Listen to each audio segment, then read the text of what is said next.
teams that I think for sure, if not more, that are legitimate contenders, and it's really tight right now. So you saw West Fargo beat South the other night in overtime, and they're sitting in first place. And it's anybody's EDC right now, and it's 3 critical points towards that.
At Mayville State University, you're not a number. You're an important member of the Comet family.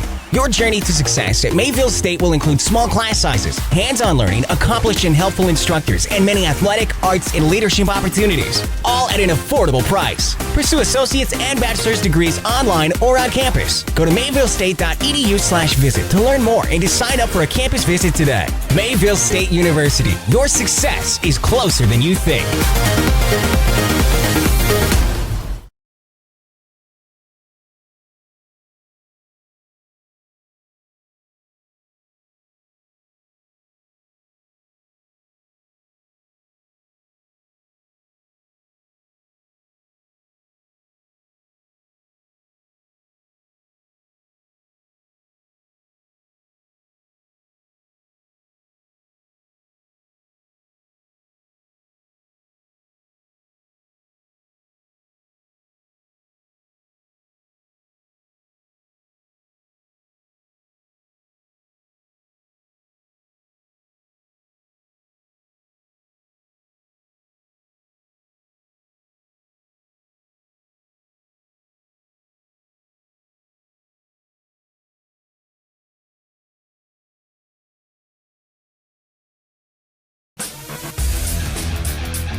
All right, check. Okay, good.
All right, check 1, 2.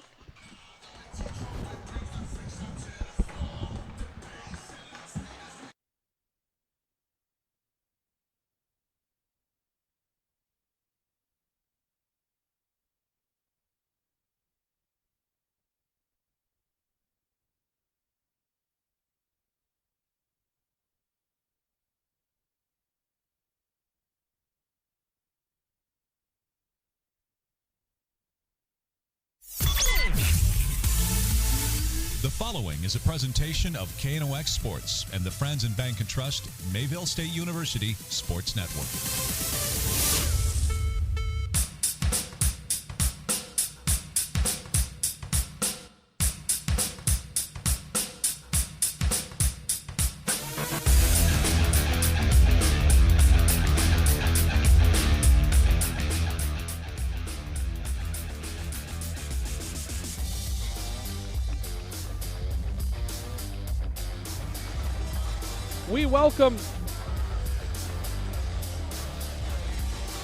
We welcome you to live coverage of Grand Forks Central Knights and Grand Forks Red River Rough Rider hockey tonight on the Franson Bank and Trust Mayville State University Sports Network, on KNOXradio.com and on News Radio 1310 KNOX and 107.9 KNOX FM. Ryan Cunningham with you here this evening. We're at Purpur Arena, and we get set for a Gambucci Cup matchup tonight, and a matchup that has serious implications inside the Eastern Dakota Conference tonight as Grand Forks Central and Grand Forks Red River get set to renew their rivalry this evening in North Dakota high school hockey. This should be a fun matchup. Each team has had their struggles in the early part of the season so far this year. Each team is looking to kind of gain some ground on their competition, and both teams are definitely looking for some separation right now as they move their way into the next level of their seasons, and are also looking to finish the first half of their seasons on a bit of a roll, because after tonight they won't play again until after the Christmas break. So this becomes a key matchup for a couple of reasons. Whatever happens to you tonight is the feel and the taste that you're going to take with you going into the Christmas break, and you're going to have to wait a while until you get out to Bismarck to try to redeem yourself if you come up empty in this one tonight. And it's a pleasure to have you along with us here this evening. We get underway a little bit early as we are set for a coverage of Eastern Dakota Conference hockey tonight on KNOX and the Franson Bank and Trust Mayville State University Sports Network. Ryan Cunningham with you here this evening from Purpur Arena, and this one should be a lot of fun tonight. Grand Forks Central comes into this after a pounding win over Devils Lake in their last matchup, but of course they've seen some tight ones as well, including an overtime loss at the hands of East Grand Forks, an overtime win going down to Fargo Davies, which was a crucial win in overtime, and it puts them in a tie for first place in the EDC right now. More on that in a moment. Grand Forks Red River follows up their latest effort, which was a 3-2 loss in overtime at the hands of Fargo South Shanley. Coming up later in our broadcast, when we hear from Mike Lemoyne, you'll find out that Coach Lemoyne says we perhaps made Fargo South Shanley look a little bit better, but credit to them. Fargo South Shanley withstood 50 shots and a 48 save. 3-2 overtime win for Zach Sandy allowed South Shanley to get out of there with 3 points that night. And so the Rough Riders have a bit of a tough taste in their mouth as they come into this one tonight. As we get going, let's take a look at the standings that we have for tonight's matchup. This one should be a rather interesting affair here tonight. You take a look at what goes on with the standings right now. You can see that West Fargo came up with a big win over Fargo South Shanley while we were away earlier this week. And right now, West Fargo is sitting in first place in the league in a tie with Central, each with 12 points. Central would have a tiebreaker in that situation with that head-to-head win at home over West Fargo. Fargo Davies comes in with 9. Grand Forks Red River comes in with 9. South Shanley comes in with 9. And with Fargo North right on their heels, along with Grafton Park River, each with 6 points. You can see how points in the Eastern Dakota Conference are at a premium here tonight. And that means that there will be more than just the Gambucci Cup. That means there will be more than just the in-town series and bragging rights of the crosstown battle on the line for this one tonight, and both coaches will reflect on that coming up a little bit later on in our broadcast. It's going to be a fun one tonight that we have for you here at Purpur Arena. Join us for it. Our pregame report tonight on KNOX is brought to you this evening by Lake Region State College in Devils Lake. At Lake Region State College, we change lives. Lake Region State College will make sure that you're provided with the training, the experience, and the education that you need to be employment ready in the realm of being a peace officer, and that will be qualifying anywhere in North Dakota, and they're always hiring in that realm of a peace officer. You can find out more by going online to lrsc.edu. That's lrsc.edu.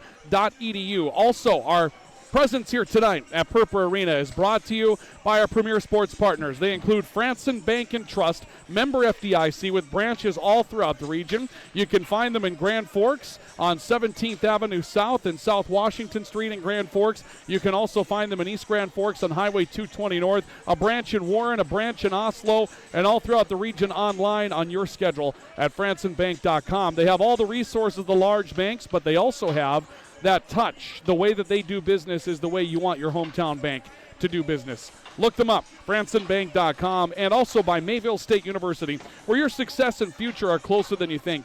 Mayville State University wants to talk to young athletes. If you'd like to continue your opportunity to continue a playing career that you've enjoyed while you've been in high school, Mayville State University wants to talk to you while you pursue a number of fields that will turn you into the professional that you want to be coming out of your collegiate experience. Again, you can find them online at mayvillestate.edu. We'll be joined in our pregame report by both head coaches. Grant Paranika, the head coach of the Knights, will join us next. Mike Lemoyne will join us as well, the head coach of the Red River Rough Riders. And your starting lineups in hockey, we're going to get underway just a little bit early tonight, right around 7:25, 7:30. You can find us online tonight at knoxradio.com. If you're looking for our video cast this evening, if you're at home and would like to enjoy this one on your television set, turn your smart TV to knoxradio.com. Select the link that's right on top of the homepage, and you'll be able to take in live video coverage of Central and Red River tonight. And you can stay with us on our radio side on KNOX Radio, AM 1310, FM 1079 for the broadcast here tonight as well. It's a pleasure to have you with us here this evening. We have Central and Red River, and it's Gambucci Cup Hockey time tonight on KNOX and the Franson Bank and Trust, Mayville State University Sports Network. At Mayville State University, you're not a number, you're an important member of the Comet family.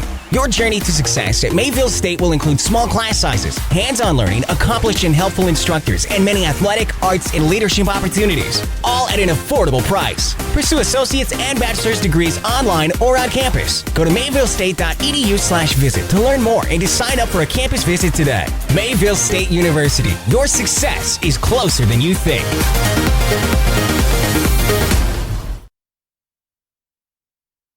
Oh no, look out! Oh. You kids stay in the car. I'll be right there. Honey, I'm gonna need my Carhartts. When you pull on a set of Carhartt Extremes from Home of Economy, it's like wrapping yourself in a suit of armor, which can come in handy because sometimes being a parent feels more like being a superhero, and battling the elements is just another part of the job. Find your Carhartt Extremes at the guaranteed lowest price, only at Home of Economy, where your dollar buys more. Work. There's all kinds. There's the work we do in the morning. The work we do in the dead of night. Problem-solving, world-changing, mind-bending hard work. It's what drives us. To lead the way, unwilling to quit. Because the work we do, it's bigger than us. It's work worth doing.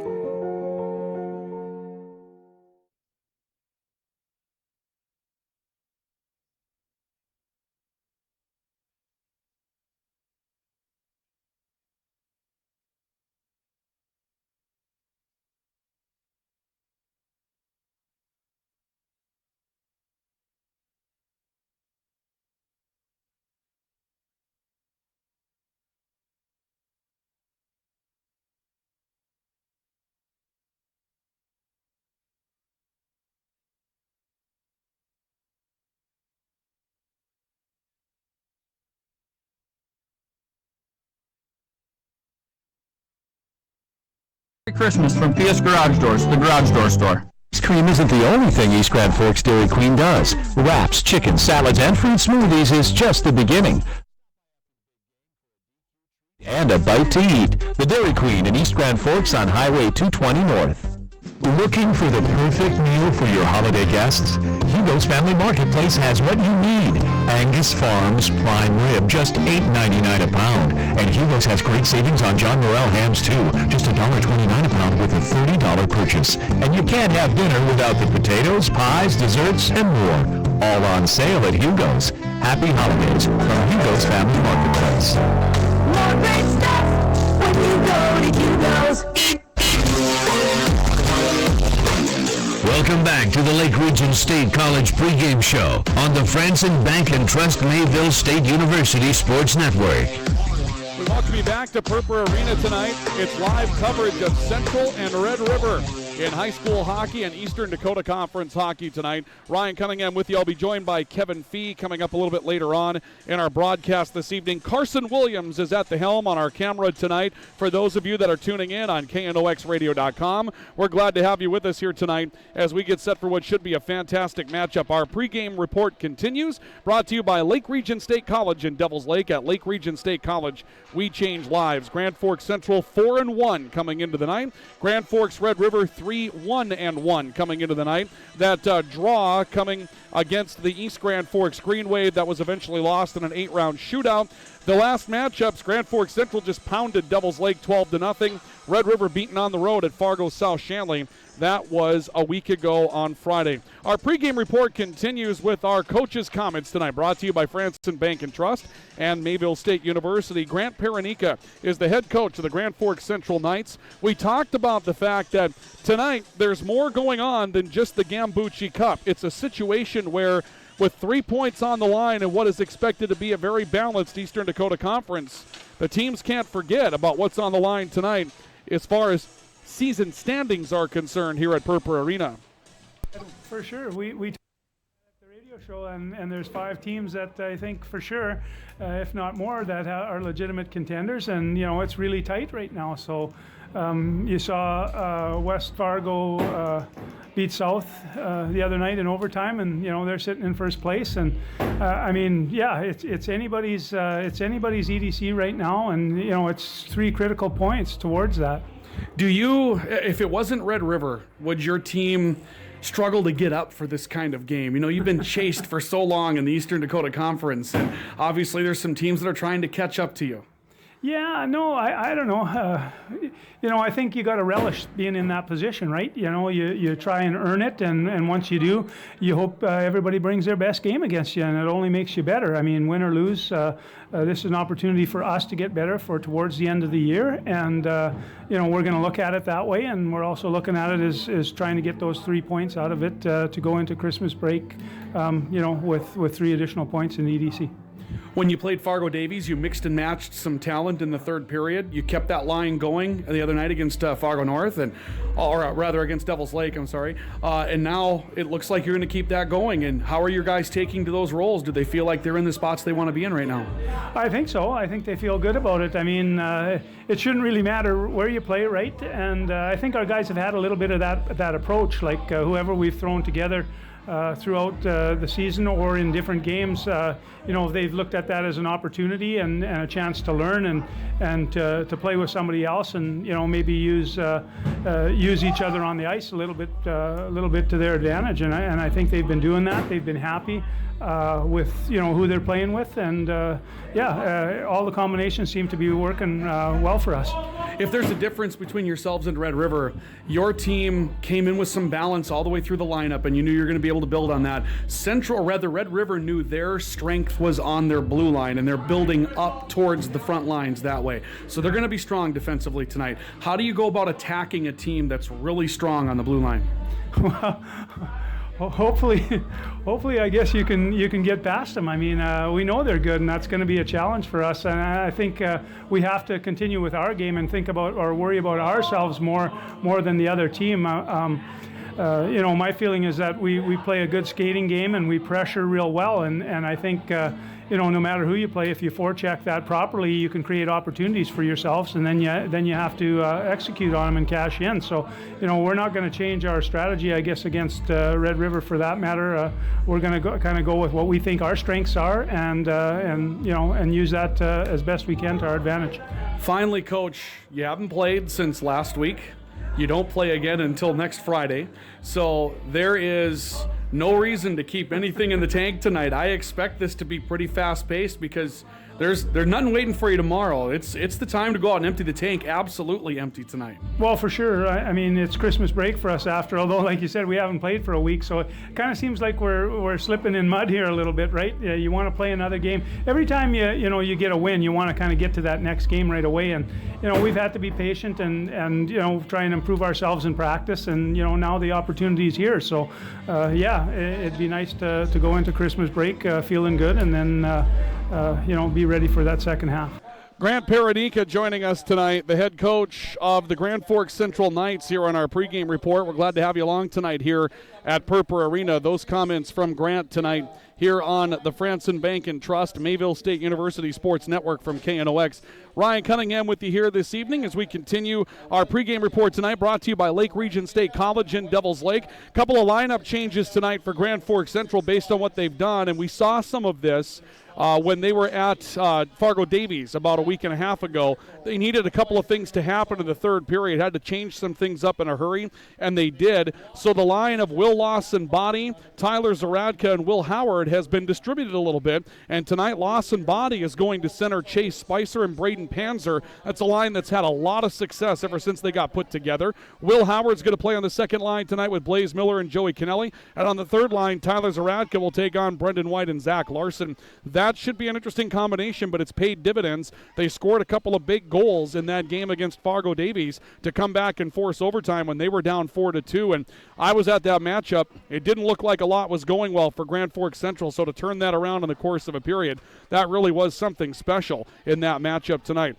As you can see, we're getting ready to put the ice back together. When we come back, we'll be joined by Mike Lemoyne. Mike Lemoyne, the head coach of the Grand Forks Red River Rough Riders, to take us through what's coming up as this matchup continues with Grand Forks Central. We'll ask him how he goes about matching up with the Grand Forks Central Knights, and as you'll hear from Mike Lemoyne in our conversation tonight, he's not at that place yet. He says that there will come a time when we start worrying about the opponent, but that time is not tonight. That as we continue on our pregame report from Purpur Arena tonight, where the Grand Forks Central Knights and the Grand Forks Red River Rough Riders are set to do battle this evening. We thank you for joining us tonight on the Franson Bank and Trust Mayville State University Sports Network from KNOX, and we're back with more in just a couple of moments. Stay with us.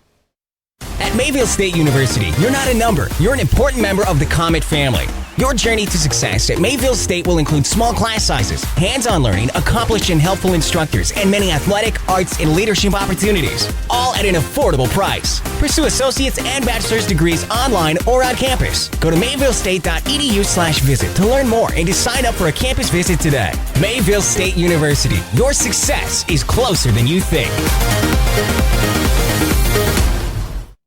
Oh no, look out! Oh! You kids stay in the car. I'll be right there. Honey, I'm gonna need my Carhartts. When you pull on a set of Carhartt Extremes from Home of Economy, it's like wrapping yourself in a suit of armor, which can come in handy because sometimes being a parent feels more like being a superhero, and battling the elements is just another part of the job. Find your Carhartt Extremes at the guaranteed lowest price, only at Home of Economy, where your dollar buys more. Work. There's all kinds. There's the work we do in the morning, the work we do in the dead of night. Problem-solving, world-changing, mind-bending hard work. It's what drives us to lead the way, unwilling to quit. Because the work we do, it's bigger than us. It's work worth doing.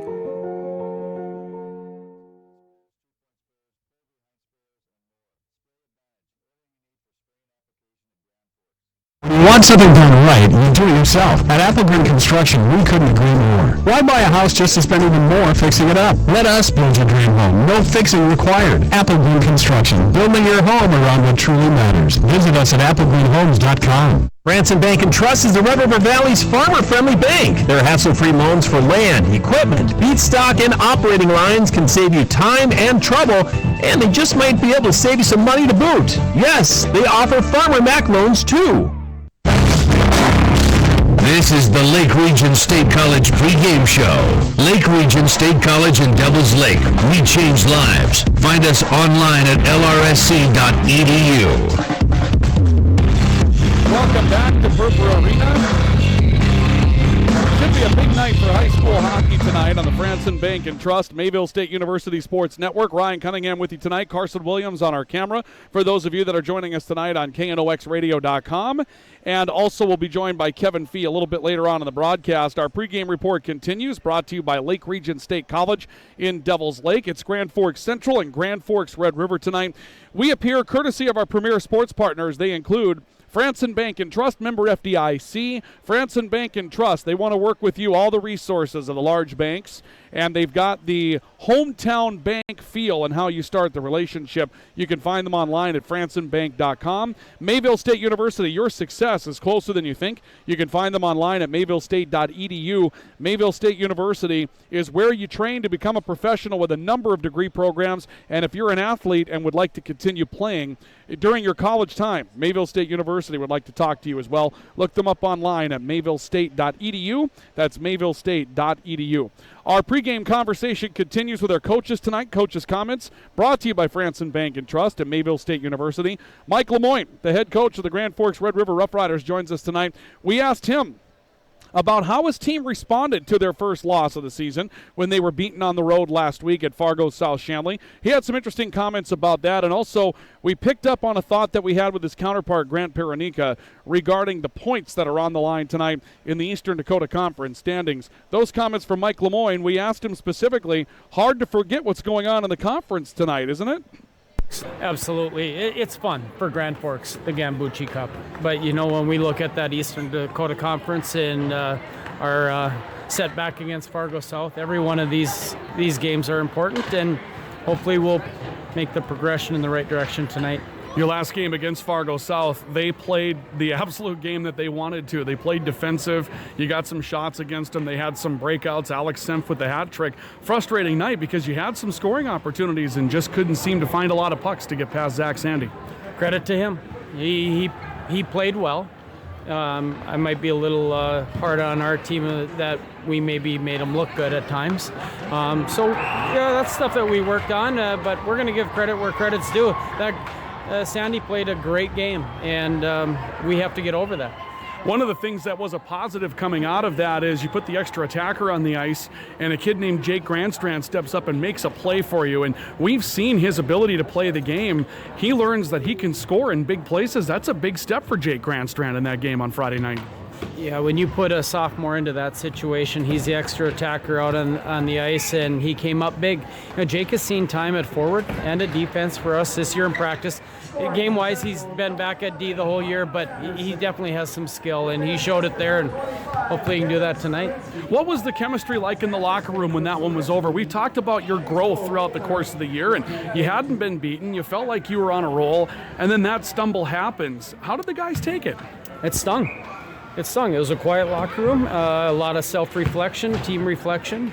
But you know what? I'm proud of the fact that they were quick to forget, and it was time to get to work. And we attacked this week in practice. You know, I wouldn't say it was our hardest work in practice this week. We've kind of had the flu bug going through, but with that being said, we've worked on a lot of the mental aspects of the game, and so we're going to see how that transitions tonight. Coach, Grand Forks Central, speaking of tonight, where do you start preparing for a team like Central as they come at you in 2019, 2020? You know, Ryan, we've said this a few times that we've talked. You know, we're going to get to a point that we're going to start focusing on the other teams, and we're going to stick with our guns right now. We're still focusing on us, and I like the progression our team is making. I like how our individuals are attacking each day's practice to an individual development for the overall benefit of our team. So, yeah, we're going to get to focusing on other teams here, but right now, tonight, we're looking at what we can do, and we'll see how we stack up against another talented team. You talk about two different games, though. Fargo South played very defensive. Central's going to play very offensive. They've got a lot of pace, so you know you have to at least be prepared for that part of the game. Absolutely, and an awareness from our defensemen. You know, there's been a handful of times this year that people have got behind us, and we can't allow that to happen tonight.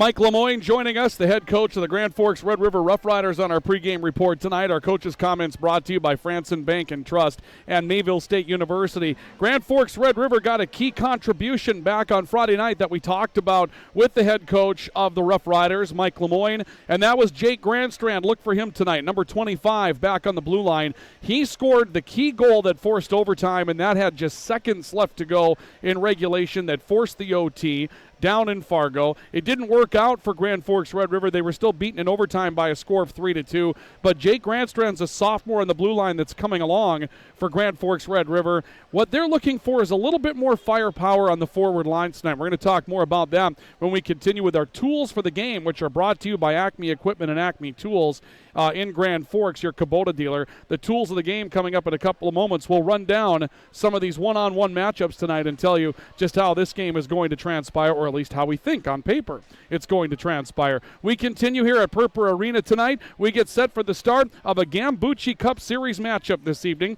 It's the Grand Forks Central Knights and the Grand Forks Red River Rough Riders as they do battle this evening from Purpur Arena. Our pregame report continues next on the Franson Bank and Trust Mayville State University Sports Network from KNOX. At Mayville State University, you're not a number. You're an important member of the Comet family. Your journey to success at Mayville State will include small class sizes, hands-on learning, accomplished and helpful instructors, and many athletic, arts, and leadership opportunities, all at an affordable price. Pursue associate's and bachelor's degrees online or on campus. Go to mayvillestate.edu/visit to learn more and to sign up for a campus visit today. Mayville State University, your success is closer than you think. Oh no, look out! Oh! You kids stay in the car. I'll be right there. Honey, I'm gonna need my Carhartts. When you pull on a set of Carhartt Extremes from Home of Economy, it's like wrapping yourself in a suit of armor, which can come in handy because sometimes being a parent feels more like being a superhero, and battling the elements is just another part of the job. Find your Carhartt Extremes at the guaranteed lowest price, only at Home of Economy, where your dollar buys more. Work. There's all kinds. There's the work we do in the morning, the work we do in the dead of night. Problem-solving, world-changing, mind-bending hard work. It's what drives us to lead the way, unwilling to quit. Because the work we do, it's bigger than us. It's work worth doing.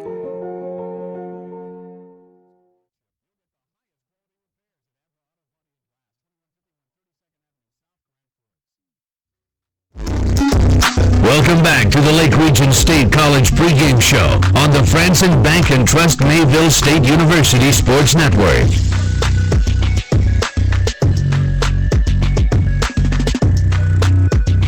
Welcome back to our pregame report tonight from Purpur Arena. It's Grand Forks Central, Grand Forks Red River set to do battle this evening. Ryan Cunningham and Carson Williams joined now by Kevin Fee for color commentary and analysis here this evening as we get set for what should be a pretty fun matchup tonight. Always a good time when Grand Forks Central and Grand Forks Red River connect and get ready to go in Gambucci Cup hockey. Although tonight, with the amount of balance that we have in this particular series between for the Gambucci Cup teams, what we're looking at tonight could be a very interesting setup for some things that haven't been there as much as of late. And Kevin joins us here tonight. And Kevin, let's start with that aspect if we can.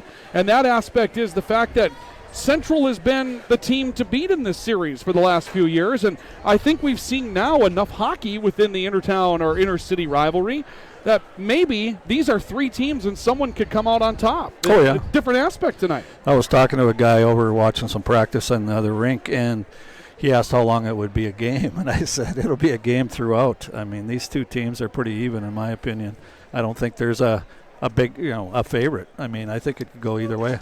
Well, let's take a look at our Acme Equipment, Acme Tools of the game, brought to you tonight by Acme Equipment and Acme Tools, your Kubota dealer in Grand Forks. For Grand Forks Central, Will Lawson Body out to 9 points, but the new category that he's with is Chase Spicer and Braden Panzer. They're playing together, and now that first line is looking at 28 points coming into the night. That's a potent first line. That is a good line. Grand Forks Central's gone top-heavy, haven't they? They sure have.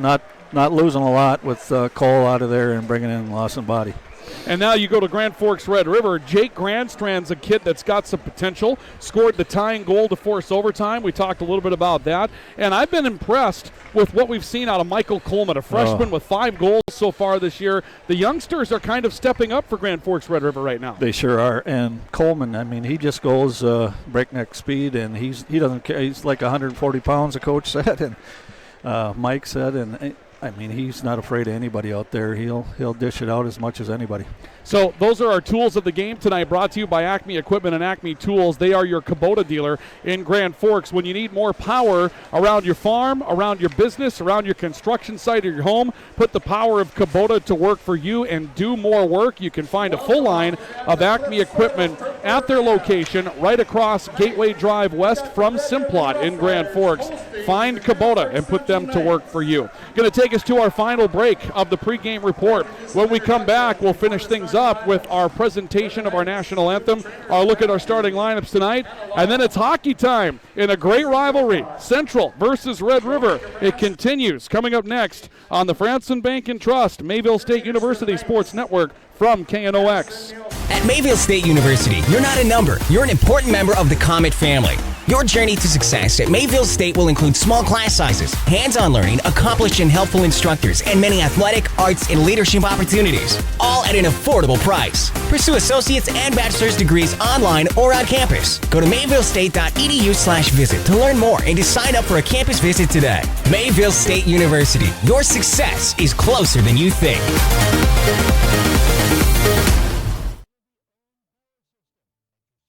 Oh no, look out! Oh! You kids stay in the car. I'll be right there. Honey, I'm gonna need my Carhartts.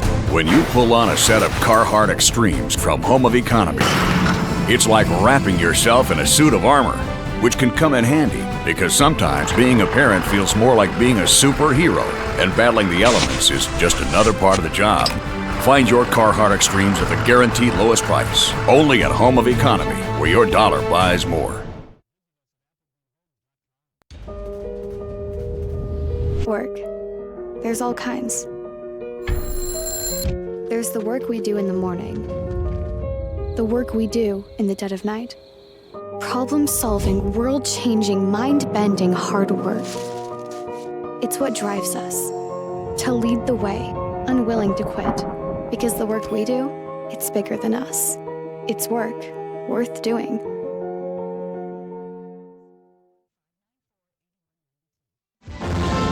When you need home, farm, or automobile coverage, contact Aaron Dunphy at Farmers Union Insurance, the proud corporate sponsor of the North Dakota High School Activities Association. Contact Aaron Dunphy of Farmers Union Insurance today at 775-3915. 47 years, Jarrell's and Hockey World have been your go-to store for hockey, figure skating, football, basketball, softball, volleyball equipment, and more. With service others can't offer. Don't shop online, shop local. Shop Jarrell's and Hockey World, serving 3 generations of sports enthusiasts in Grand Forks. This is the Lake Region State College pregame show. Lake Region State College in Devils Lake. We change lives. Find us online at lrsc.edu. We welcome you back to Purpur Arena. Our national anthem will be presented here this evening on the Franson Bank and Trust Mayville State University Sports Network from KNOX and on knoxradio.com.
National anthem presented here tonight.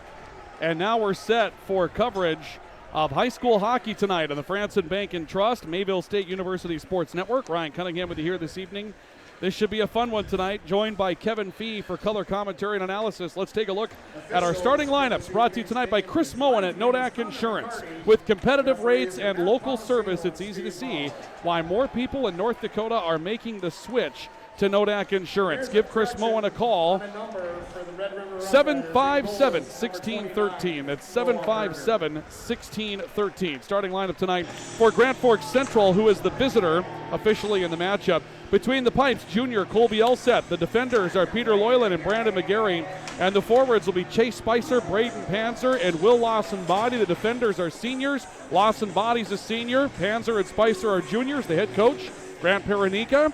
For the Red River Rough Riders and Mike Lemoyne. Starting goaltender will be sophomore Noah Berger. The defenseman, Matt Scribner, a junior, and Tanner Bernhardson, a senior. And then 3 juniors, Justin Wasvik, Mason Thingvold, Brendan Mullen, all juniors will get the start on the first line tonight. I feel like Lemoyne held something back on our pregame report tonight, Kevin. He's putting his second line out there to get started tonight. Little mixing and matching from the home team tonight. Yeah, let's see how it works for him. They're always playing cat and mouse here, and kind of interesting that he's starting his second against Central's first. But you know, he told us in the pregame report tonight. Probably a better checking line. Well, you know, and what he told us is we'll get to a point where we can worry about the other team. Right now we're worrying about ourselves. We're not going to worry about matching up. And then they matched up. I like it. Yeah. I actually like it. Officials tonight, Ryan. Connor McCarty is the linesman. Matt Palmasino and Steve Howe are the referees. And, you know, Connor McCarty has come up through the ranks and become a very good high school hockey referee.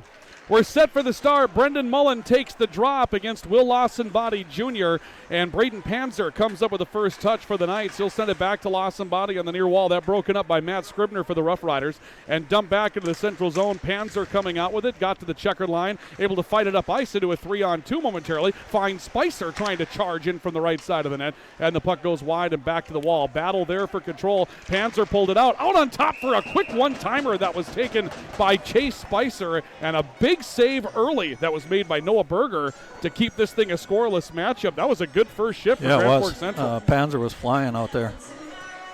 Set up a couple of chances, and Central was the first shot on goal. That was the first shot. You're going to like that first line. I mean, that line, now the question is, can Central keep the depth going? And a big hit from Will Howard. I think they can. As the second line comes out, Joey Kennelly with a quick turn and fire from the top of the near circle. Rebounded puck goes wide to the far wall. Risky trying to hold it in the offensive end. Connor Arell fights it loose for Red River. Got it back behind his own net. Then it's turned back to him in the corner as he's being chased by Blaze Miller towards the wall. Little backhand try up the far wall. Broken up, then taken by Zach Hinchberger. Hinchberger will dump it back up into the Grand Forks Central zone as that first line comes out now for Grand Forks Red River. Puck back out to the point. Arell is there trying to hold it in the offensive end. Loose back behind the net. Picked up by Adam Arnold for Grand Forks Central. Arnold holding onto it against the wall. He's got some help with teammate Blaze Miller coming in. 2-on-2. Pushing and shoving battle for control of the puck there. Ripped out by Michael Coleman, who tried to get to the left, but Joe Risky pinned him up against the wall for Central. Kennelly breaks it out. 2-on-2 into the neutral zone with a little rush on the right side for Central. Adam Arnold will dump it up in the offensive end. Howard gives chase while Central changes up around him. Puck near side with Wyatt Leduc for Grand Forks Red River. No score. A minute and a half into the contest tonight on KNOX Radio and KNOXradio.com. Puck on the far side with Hinchberger. Broken up on a good back check by Brandon McGarry. McGarry threw it up the far wall, but Jake Grandstrand will pick up a reverberated puck to the near side boards, and it's finally dumped down by Hinchberger. That will assist a Red River change. Up to center ice, and it's dumped into the offensive end by Tyler Zaradka, leading the third line on the ice for Grand Forks Central. Rough Riders tried to respond. Matt Scribner broke up a play in his own end, but sent it all the way up the ice for an icing call. And we're headed back into the Rough Riders zone to draw with 14:59 left of the opening frame. Tell you what, Ryan, these third line guys, they got a lot of experience too for Central. There's experience up and down Central's lineup. It's just a matter of which combinations are going to come together. Red River's a little bit more inexperienced on the third line. Brandon White's been around in the varsity setting. Tyler Zaradka was in the juniors and came back home. and is obviously an experienced player. Puck fought back behind the net. Zaradka giving chase for it, has it. Took a look out in front where he had Brendan White camped out. Zaradka comes back to the near point, skating free, got up to center, and then flipped one up in the crowd after he was challenged by Michael Nottestedt. And we'll see a puck brought back into the Red River end for a draw. 14:45 left of the opening frame. Good crowd on hand for this one tonight. Very good. Thursday night crowd, they're nearly filled up here all the way around at Purple Arena. Better than last year. And last year was a good crowd. Thursday night, but not a lot going on outside of it. A lot of kids here, too. A lot of youth hockey players. Central has a lot of things going on tonight. Risky trying to dump a puck in softly right in front of the net, intended for Spicer. It works back to Risky off the wall, flipped that way by Grandstrand. Fought for in the far corner. Will Lawson Body Jr. comes out with control of the puck to Spicer behind the net, flipped out in front again. Nobody there. It's broken up on a good back check by Grand Forks Red River. That was Logan Hoos that got back to knock the puck away, and it will float back into the central zone. Battle for control on the left side wall. Hoos picked it up on the checkered line, dumps it in towards the near corner. Out of the slot and out of the crease was Colby Elseth to play it. Sent it back out to the wall for Lawson Body Jr. Lawson Body taking it away from the checkered line, turns it back up far wall for Panzer. He was confronted by Bernhardson. Loose puck smacked to the corner by Matt Scribner for Red River. Plays it back behind his net towards the right wall. It's held in on the near point for Grand Forks Central by Carson Caulfield as he comes on the ice. He's supposed to be paired up with Carson Seng, but a little changing there in the decor as well. Right now, Caulfield on with Peter Loyland. Puck comes off the back wall and floats back out to the line. Justin Wasvik takes it. Finds Mason Thingvold. Little 3-on-2 coming up. Shot, fires, and scores! Brendan Mullen with that second line coming out. Mullen picks up the puck on top of the far circle, and it's Mullen with a long-distance wrister that beats Colby Elseth. Red River takes a 1-0 lead. Thingvold will get one assist, Ryan. He passed it to the goal scorer and Mullen, and I tell you what, that second line for Red River is outscoring the first line for Central so far. Time of the goal will be at 3 minutes and 22 seconds. First shot on goal for Red River. And Brendan Mullen will score. It's probably going to be the whole line, Thingvold and Wasvik, that came out with it as we wait for the official scoring. We've got a whistle on the ensuing draw. Mason Thingvold picks one up, and Justin Wasvik. Exactly. So it will be the whole line. Mullen from Thingvold and Wasvik at 3:22. Red River has a 1-0 lead in the matchup. See if Elseth can settle down here. We'll see a draw coming up on the Red River line. Brendan Mullen, who just scored his first goal of the season, that's his second point, takes the draw and matches up with Blaze Miller, the second line for Grand Forks Central. Miller brings it up into the offensive end on a loose puck. Thingvold took it away, put it off the near wall. Loyland held it in. Kennelly tried to bring it up, but took a hit on the far side from Connor Arell. Puck went loose back in the neutral zone. Thingvold picks it up just behind the checkered, dumps this up into the Grand Forks Red River zone. They're going to wave off the icing call, and Central's responding with a little bit of physicality here. Yep. Howard out of the corner, came out to the point for Loyland, lost the puck. Thingvold surveys his options, carries it up as far as his own line, and then dumped it back to the far side for Justin Wasvik, who put it on net.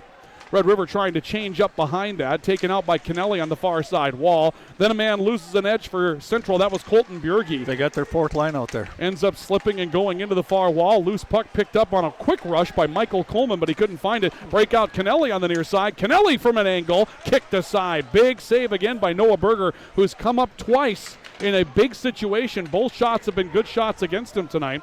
And the lead remains 1-0 for Red River. Grandstrand dumps this up in the offensive end. Went on net, and Elseth was able to put a glove on it. Joe Risky will dump it in towards the far corner. Battle for control there. Colton Bjerge circling over to try to pick it up. He's joined by Dominic Gershevsky, and Gershevsky will float the puck back towards the near side for Adam Arnold. Arnold trying to come up ice on the near side wall, got as far as his own line, and a battle for control in front of the Central bench. Arnold went back to get it, finds Risky, and back to Gershevsky on the right side wall, who will chip it off the far glass, puts it back in the Red River end. Noah Berger holding it up back behind his own net. Central changing up behind it. 1-0 your score on the Hugo's Low scoreboard. It's Red River on top of Central. Puck back towards the Grand Forks Central line. McGarry picked it up there. 2-on-2 rush coming up ice. Will Howard trying a wrister. Ends up deflected up over the crossbar. We'll see a draw coming up in the Red River zone with 11:42 to play in the first. Grant playing his fourth line early in the game. Red River had their third line out. A lot of confidence from this Red River group, though. They haven't shied away thus far. Oh, no. And you always wonder, Grand Forks Central coming in, been great battles in the past couple of years. You always wonder how a team's going to show up. Big hit coming from Tyler Zaradka that just planted Red River's Morgan Hefts into the boards as Red River's getting some of the elements of their fourth line out on the ice here as well. Puck loose in the far circle. Dangerous moment. Brendan White trying to pick it up for the Knights. Battles it back to Zaradka on the far wall and back to White behind the net. Put it out in front. Little chip that goes wide of the net. Taken on a good chance by Will Howard rushing by. And the puck goes loose to the far side wall. McGarry trying to cut it off on the checkered line. Look back to Zaradka. It's a long shift out there for some of those third liners. Puck comes back near side for Loyland. He'll dump it up into the Red River zone. It chipped off of Connor Arell's stick, so they wave off the icing call. A dangerous skate by Tanner Bernhardson right on top of his own slot. Put it up in the neutral zone, and Adam Arnold got rubbed nearly into the Red River bench. And there's some talking going on there between Arnold and Justin Wasvik. And welcome to Purpur Arena when you get the two crosstown rivals play. Panzer made a nice check down there. 1-0 with 10:51 left of the opening period. Will Lawson Body will take the draw against Brendan Mullen. And this is back where Red River wants it. They started their second line against the first line for Central tonight. Loose puck to the right side. Connor Arell drifts it back up to the neutral zone. Risky cut it off for Central. Comes loose off the far wall. Taken there and chipped in by Wasvik. It'll float through the far circle. Adam Arnold picks it up off the back wall. Plays it out to Panzer on the right side. Panzer with a chip off the boards. It fights three. Spicer picks it up. One-on-one up the ice with Leduc. Forehand side shot. And there again is Noah Berger making a chest-high save, and he holds on for the whistle. Central gets a lot of those rushes with their speed. Noah Berger has to have a big game tonight for Red River. That's what I was just going to say, Ryan. That's with this matchup, Central's first and Red River second. Central has a big edge in speed. We'll draw on the left circle of Noah Berger. And Tyler, actually, Will Lawson Body waiting for the draw. They're going to throw Mullen out of there, who scored the goal. Brendan Mullen, the lone goal scorer tonight. Wasvik steps in to take his place. Lawson Body sent the draw towards the net. Picked up by Spicer behind the net. Panzer from the circle trying to get a wrister free. It was deflected by traffic, and Leduc will take it back out into the neutral zone. Risky sends it back in. Chipped off the far boards by Wasvik and put back behind the Grand Forks Red River net. Riders trying to challenge out with it. Connor Arell chipping it off the wall. Risky got a hold but could not hold it. This will float back into the central zone. Risky back to get it. Took the hit from Thingvold but plays it back to Adam Arnold on the left-hand wall for Central. Arnold trying to come back up the ice, put it back in the neutral zone, and Spicer, as a Panzer, trying to skate away from some pressure from Brendan Mullen. Panzer got it up to the half wall, lost control of the puck. McGarry jumps into play, keeps it in. A quick toss towards the doorstep where Lawson Body was waiting. Will Howard made the toss, but the puck couldn't get away cleanly. And then Howard goes into the wall, and the loose puck comes out with Tanner Bernhardson for Grand Forks Red River. Correction, Brendan Mullen. 1-0. The Riders leading, 9.5 to play of the opening period. Thingvold on the checkered line, sweeps one down the near side wall. Red River will go off on a change. Puck back behind the net, taken up by Carson Caulfield for Central. Then bounds back right in the heart of the slot. Loose there for a moment. Dangerous moment again for Central, but Howard able to paddle it out. Comes to the near side. Blaze Miller runs into Jake Grandstrand. Howard chases down the puck on the near side wall. Harassed by Logan Hoos from behind. He put it back out to the point for McGarry, and McGarry just mishandled it. He was trying to come across the ice for Carson Caulfield. Puck goes loose. Slap shot on the left side by Hinchberger up over the bar. Comes back to the near wall. Played back towards the net by Michael Coleman, but deflected. Works back in the neutral zone. Scribner runs it down. And this may have touched one of the Knights on the bench area. So we're going to see a whistle. We're going to draw on the Grand Forks Central line. With 8:49 left of the first, it is 1-0 in favor of Red River. Coleman and Blaze Miller kind of little action there. Little back and forth. Yep. Friendly, I'm sure, right? Yeah. Colton Bjerge taking the draw against Michael Nottestead. Fourth line, third line. Fourth for Central, third for Red River. Puck back out on the checkered line for Grand Forks Red River. Scribner will hold it back in the offensive end. Adam Arnold back to pick it up for Central in the back check. Working back right side. Found Colton Bjerge out at center. Bjerge dumps it off near wall for Connor Litzinger. Litzinger had a goal in the JV matchup tonight. He finds Gershevsky up on the far wall. Back behind the net. Bjerge trying to settle in, but Noah Berger reaches back and gloves up a puck. Shots on goal are a blazing 3-2 through the first half of the opening period tonight. Pretty even. And it's 1-0 in favor of Red River. Should mention that the game's on the internet on KNOX.com. You can find the video, knoxradio.com. There's a link right there on our homepage. And if you pull that up, I know a lot of people last year for East Side and Central put it up on their smart TVs, watched it in the living room like they were watching the Rangers and Islanders or something, you know. It wasn't quite as good a broadcast as the Rangers and Islanders, but the rest of it was fine. Pretty good hockey. Puck out on the near side, broken out by Grand Forks Red River. Tossed to the far wall by Joby Mullen, the third line coming out. Mullen puts it back behind the net. Mishandled a bit, but Central trying to dig it out. Got as far as the neutral zone. A rush for Zaradka. Couldn't catch up to the loose puck. Loyland picks it up behind the play. Tosses it back near side for Carson Singh. He'll come up to Brendan White in the offensive end, and then a shot from the right side by Zaradka that's kept low. Noah Berger reaching back behind the net to make that glove save. And we'll draw in the Red River zone with 7:46 remaining in the opening frame. Zaradka just had a quick snapshot on top of the circle. Easy save for the goaltender, Berger. Tyler Zaradka has a great shot. He does. Talking with Grant Paranika a little bit before the game as Braden Panzer got a shot away off the draw. Rebound comes out near side for Caulfield. He puts it wide. Talks about Zaradka wanting to stay engaged with the puck for his entire shift. That's the key to turn Zaradka into that next level kind of player, but his shot is a very good shot. Thingvold racing the puck up the ice, harassing McGarry from behind as it works back behind the central net. This is a big physical battle here. McGarry trips up Thingvold, puck pulled away by Wasvik into the far corner.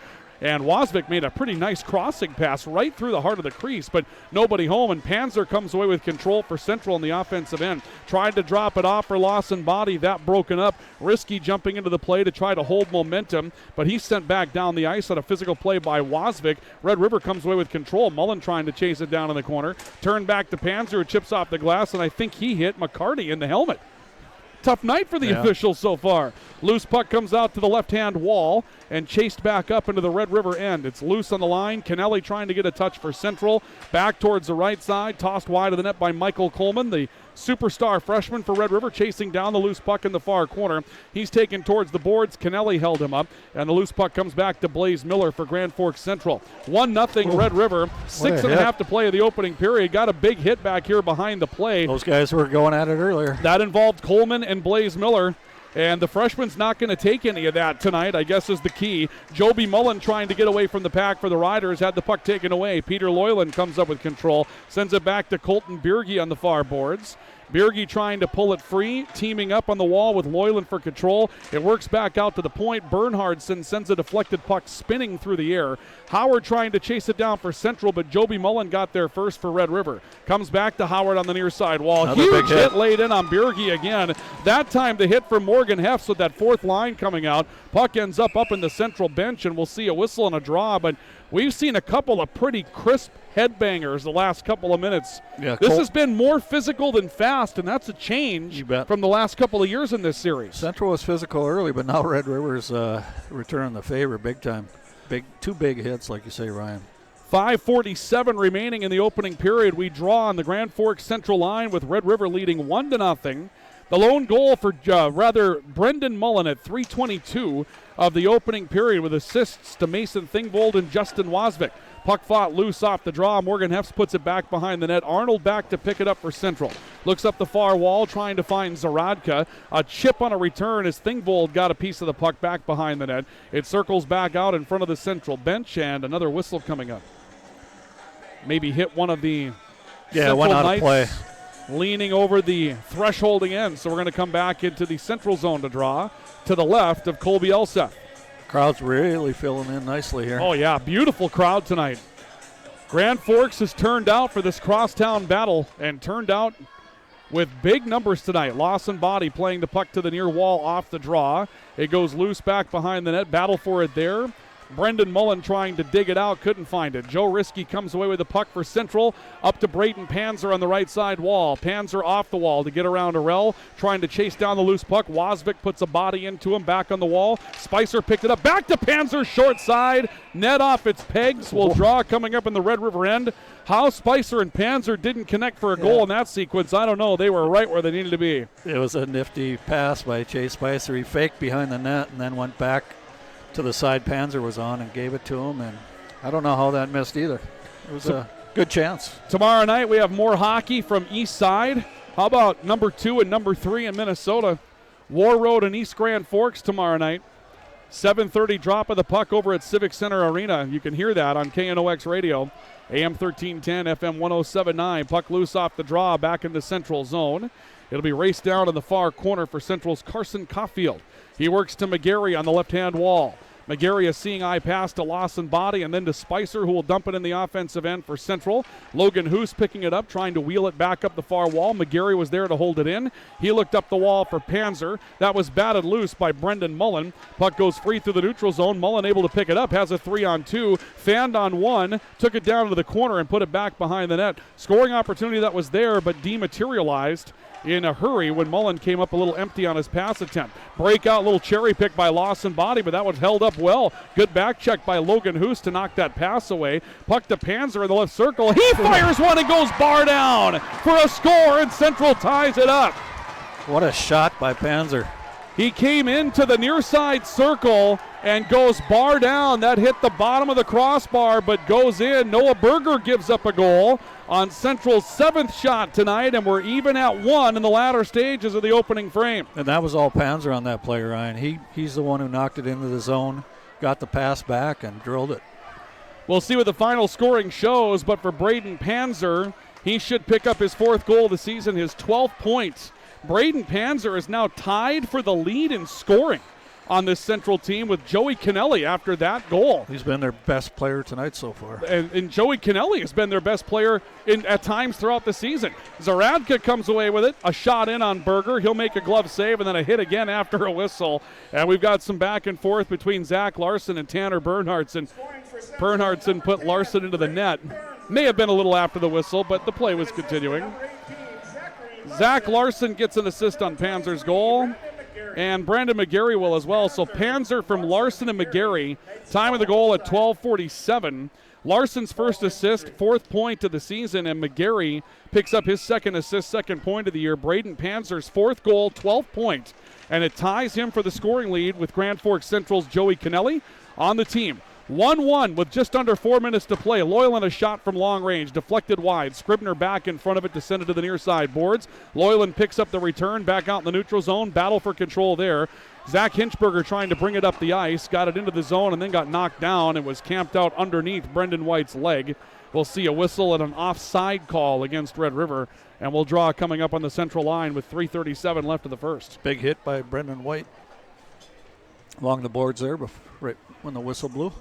We're going to see plenty of those tonight. Yep. This one's turned into kind of a physical game here this evening.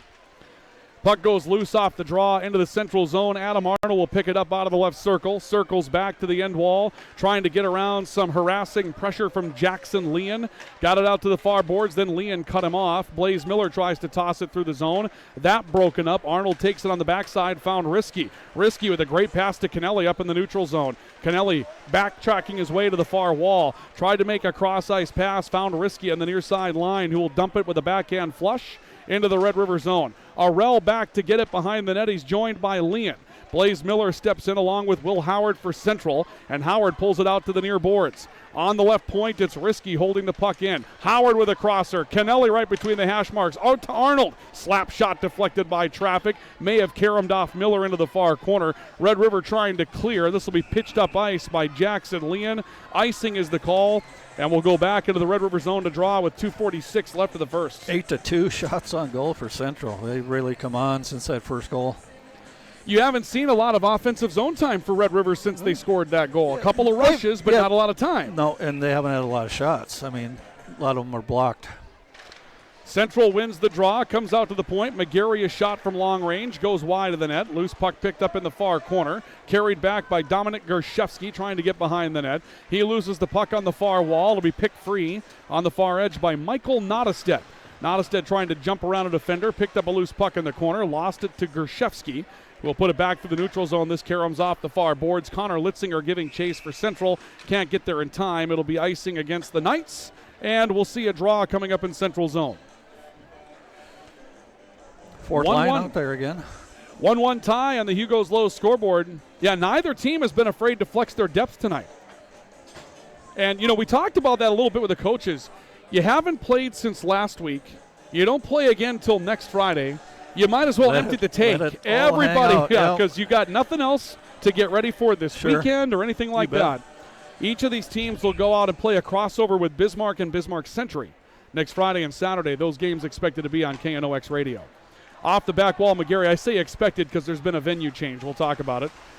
Chase Spicer coming up into the offensive end. Will Lawson body had it, lost it. Well, it got turned around the neutral zone. He gave up on it because it was offside. Scribner will send it off the far wall, puts it back into the neutral zone. Loyland back to get it. Now to McGarry back on the central line, and a pickoff. Mason Thingvold took that away. Tried to dump it up ice, but it was taken there by Loyland for Central. He breaks it out. Brendan Mullen back for Red River. Turned it over on the top of the slot. Picked up there by Panzer. Tried to drift one through traffic. That's knocked down, and here comes Brendan Mullen away with possession. Mullen got turned around. Panzer holds him up. Puts it down the near side ice, and an offside call against Central will bring us back out onto the Red River line for a drop with 1:42 left in the first, and still 1-1 tie. See if Will Lawson-Blad, he can get on track tonight. He's had a pretty good year. Lawson body into the night, 2 goals, 7 assists, 9 points on the season. And they need him to produce. Yeah, they do. He's a guy that we expected was going to be one of the best in North Dakota coming back, and Central's looking for a big season out of him. To the right point, Leduc nearly fought one through a lot of traffic up in the air. Colby Elseth had to swipe that with a stick hand back to the wall. Goes loose behind the wall. Arnold picks it up back to the near side, won by Zach Larson. He breaks it out to center. Zaradka on the right side. Looking up ice, trying to find Brendan White. That broken up. Connor Arell was there to take it away. Sends it up the far wall. He finds Arnold of Central on the far side point. Central puts it back to the neutral zone. White picking it up on the checker line, loose to the far wall. Arell trying to outduel Arnold for it. Puck was just left on the right point. Arnold swipes it down, and we're down to a minute to play in the opening period. 1-1, Red River scoring early, the latest going to Central. A puck fought for in the left-hand corner of Red River zone. Host of players there. The last was Will Howard to fight at 3. He got it back into the neutral zone. It's taken by Peter Loyland for the Knights. Loyland up to Miller. Puck loose on top of the slot. Jake Grandstrand steps away for the Riders. Puts it back in the neutral zone. McGarry blades it down through the air, sends it back into the far corner. Hoos over to pick it up for the Rough Riders. He finds it back towards the right side, looking for Morgan Hefts. Hefts couldn't get it out. Kennelly held it in. Miller with a backhand tap towards the wall. Quick wraparound by Howard, but kicked away. Logan Hoos got back defensively. To the point, McGarry trying a slap shot that he didn't get all of. Logan Hoos picks it up, sends it back to the point. Risky down to the far corner. Kennelly from the top of the circle, and a big save again by Noah Berger. Had to watch that through traffic. And Will Howard gets up bumping around with Michael Nottestead. Then a bump in behind from Will Howard by one of the Riders coming in. I think it was Joby Mullen. And they'll clear that up and take us over to the circle for another draw. That was a nice way of putting it that McGarry didn't get it all of he wanted on that shot. He didn't quite get all of it. I think he got the top third of the puck. Yeah. And it just kind of floated through. Down to 10 seconds left of the opening frame. Enough time for a draw and a shot if you're Central. Kennelly got one away, but it whisks wide. Down to 3 seconds. Back behind the net. Battle for the loose puck. Won by Scribner. And that'll end the opening period of play. Good first period tonight here at Purpur Arena. Red River scoring early. Central gets on the board late to tie things up. And at the end of the opening frame, your score on the Hugo's Lowe's scoreboard is Grand Forks Central 1 and Grand Forks Red River 1. We'll come back with your intermission report brought to you tonight by Applegren Construction. Building homes around what truly matters. Find them online at applegrenhomes.com. This is live coverage of Central and Red River hockey on the Franson Bank and Trust Mayville State University Sports Network from KNOX. At Mayville State University, you're not a number. You're an important member of the Comet family. Your journey to success at Mayville State will include small class sizes, hands-on learning, accomplished and helpful instructors, and many athletic, arts, and leadership opportunities, all at an affordable price. Pursue associate's and bachelor's degrees online or on campus. Go to mayvillestate.edu/visit to learn more and to sign up for a campus visit today. Mayville State University. Your success is closer than you think.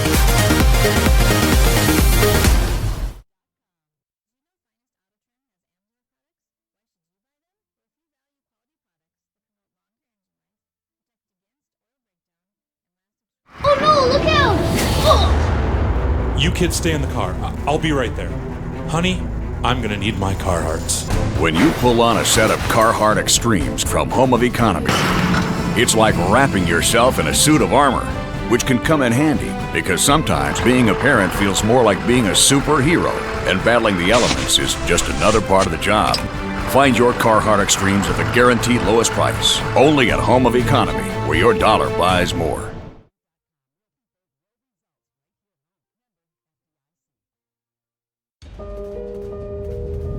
Work. There's all kinds. There's the work we do in the morning. The work we do in the dead of night. Problem-solving, world-changing, mind-bending hard work. It's what drives us. To lead the way, unwilling to quit. Because the work we do, it's bigger than us. It's work worth doing.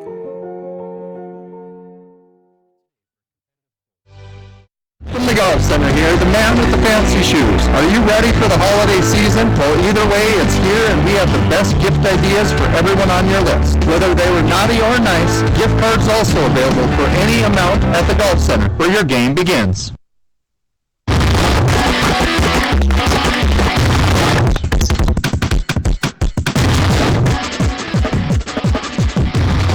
Welcome back to Purpur Arena. It's live coverage of Central versus Red River Hockey tonight on KNOXradio.com with our video coverage this evening, and also on KNOX Radio and the Franson Bank and Trust Mayville State University Sports Network. We'll pause 10 seconds for station identification. This is Central and Red River Hockey. News Radio 1310 KNOX AM Grand Forks and 107.9 KNOX FM, translating on K300 BG Grand Forks. Well, the scoreboard doesn't tell a lot of a story. It's 1-1. So you look at the shots on goal, that's 9-2 Central.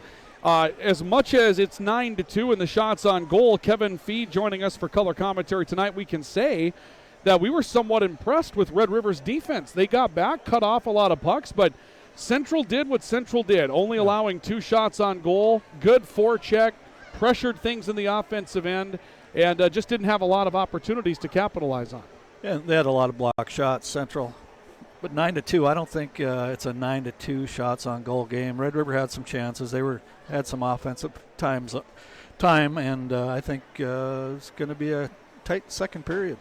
Impressed with the way that Red River came out with their second line, matched up with the first line in that opening period. I thought that was an impressive development. And I know that, Colby Elseth would probably like to have that goal back. That was a goal from Brendan Mullen that came from long range, and he was kind of down on himself after that. Only had to make one more stop. Noah Berger made some big saves in the first period. And both of these goalies are going to be tested tonight, I'll tell you that. We'll take a look at the finish. You decide the number of bathrooms, the number of bedrooms, the floor plan, all the way down to the fixtures that go into your house, like the appliances, the cabinetry, the countertops, all the flooring. Look them up online, applegrenhomes.com, and see the kind of work that they do. That's applegrenhomes.com. They want to talk to you if it's time to find a home that's only yours and that's never been lived in by. For Brendan Mullen, that was his first goal, just his second point of the season. Mason Thingvold picks up his second assist, 7th point. Justin Wasvik, his 5th assist, also his 7th point. 1-0 Red River. Late in the period, though, Braden Panzer, great individual effort, kept the puck in the offensive end, started the rush to get up ice, and then Panzer scores bar down on the left circle for his 4th goal and his 12th point of the season, which catches Joey Kennelly for the overall team lead in scoring. Assist from Zach Larson, his first apple of the season, 4th point. And Brendan McGarry comes up with his 2nd point of the season on his 2nd assist, and that tied the game at 1-1. Shots on goal are 9-2 in favor of Grand Forks Central. Again, the ice time belonged to the Knights, but Red River got in there and battled, played the game that they needed to against Central. And if you go into the locker room here, the Central Knights get a goal from Braden Panzer, but again, we talked about Will Lawson body, and you don't want to see him get lost on that line. And kind of interesting, Ryan, the 2 goals that were scored were those 2 starting lines, the second line for Red River and the first line for Central, so they've evened each other out. When we come back, again, that is your scoring summary. When we come back on our intermission report brought to you by Applegren Construction, we'll check in to our Hugo's Low scoreboard update. It's a Thursday. Might not be a ton of activity out there to check on tonight, but we'll go through some of the scores that we have around the area. We'll take a look at the hockey schedule in North Dakota, and of course getting ready for a big one coming up tomorrow night over on the east side of the river. That as we continue on our intermission report tonight, brought to you by Applegren Construction. At the end of the opening period of play in our first intermission, your score on the Hugo's Low scoreboard: Central 1, Red River 1. This is Central and Red River Hockey on the Franson Bank and Trust Mayville State University Sports Network from KNOX. and many athletic, arts, and leadership opportunities, all at an affordable price. Pursue associate's and bachelor's degrees online or on campus. Go to mayvillestate.edu/visit to learn more and to sign up for a campus visit today. Mayville State University. Your success is closer than you think. Oh no, look out! Oh! You kids stay in the car. I'll be right there.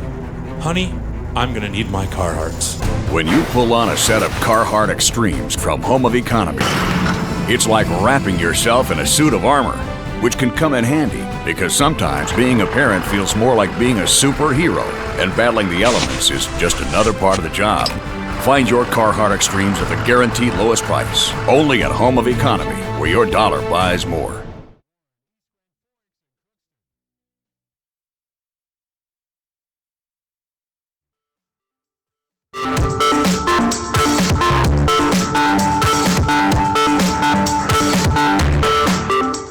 Welcome you back to our intermission report tonight. At the end of a period of play, all tied at 1 between Grand Forks Central and Grand Forks Red River tonight. As we mentioned, there's a lot of activity going on tonight in Grand Forks and East Grand Forks. The Central student body had to make a lot of choices tonight about where to be. The Central boys basketball team, after their win on Tuesday night over over Fargo North, is over on the east side taking on a very, very good East Grand Forks Green Wave boys basketball team. And the Knights wrestling team is at home tonight with Valley City. So a lot happening in town tonight. Their crowd isn't quite as big as it usually is, student section, but Red Rivers might be a little larger. But like you say, they don't have a whole lot going on, I don't think, do they, Ryan? I'm not sure what their schedule has. It just didn't seem to be as packed. One of the things is that Central's matchup tonight with East Grand Forks is not a league contest, so that means that it would not be a regular night for the EDC, so Red Rivers boys don't have to necessarily reciprocate. Sure. But when you have 3 Central activities going on basically in the same town, I mean, I know that the basketball game's over in East Grand Forks, but it's within throw of getting there. So here are the students trying to make some decisions tonight. A couple of scores that we do have to pass along to you. Class B girls basketball at the break. Cavalier leading Hillsborough Central Valley 19-15 at this point. So we'll keep an eye on that one. That is one of the games in our greater area tonight. And it looks like that's about all that we have as far as area games. Class A basketball score in. Fargo Shanley's girls defeat Fargo North tonight, 85-48. That was 36-30 at halftime. And Fargo Shanley came out and scored 49 points in the second half. Riley Payne with 30 points for the Deacons tonight. And so that was a big one. That was a big one there. And I think that's about all we have as far as our area scoreboard is concerned tonight. As new scores come in, we'll pass them along to you this evening, but we'll keep an eye on that. As far as the hockey schedule was concerned in North Dakota this evening, we'll take a look at what else was going on out there tonight. We see it's a rather busy night. Mandan's at Dickinson in hockey tonight. Bismarck's at Williston. Cheyenne's at Devils Lake. Mayport's at Bottineau Rugby. So the only EDC game going on tonight is Central and Red River. Oh, I'm sorry, also Devils Lake and Cheyenne would be an EDC game as well. Should be an interesting game between Cheyenne and Devils Lake tonight. That one's in Devils Lake. Oh, yeah. Should be a real good game. There is one EDC game tomorrow night. Davies is at Grafton Park River. And then tomorrow night, what we'll have for you on KNOX Radio, 1310 AM, 107.9 FM, Eastside War Road. Ooh, how good is that going to be? Could be a barn burner. I think War Road raised some eyebrows with their win over St. Cloud Cathedral earlier this year, 5-2.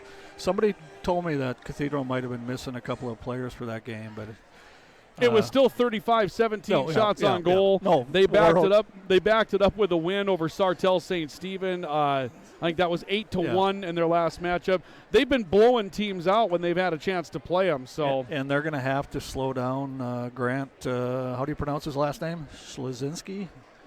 He's something like I'm that. waiting till tomorrow to figure it out, Kevin. Anyway, he's had a big year so far. I know he did pretty well against Cathedral, so he'll be one that the Greenway will have to stop. It'll be a fun one tomorrow night. 7:30 is the face-off time. We'll be on the air with a 7:05 pregame report from Civic Center Arena. After a period of play here tonight at Purpur Arena, your score is Central 1 and Red River 1. The second period action is on the way in just a couple of moments. Stay with us on the Franson Bank and Trust Mayville State University Sports Network from KNOX. Work. There's all kinds. There's the work we do in the morning. The work we do in the dead of night. Problem-solving, world-changing, mind-bending hard work. It's what drives us. To lead the way, unwilling to quit. Because the work we do, it's bigger than us. It's work worth doing.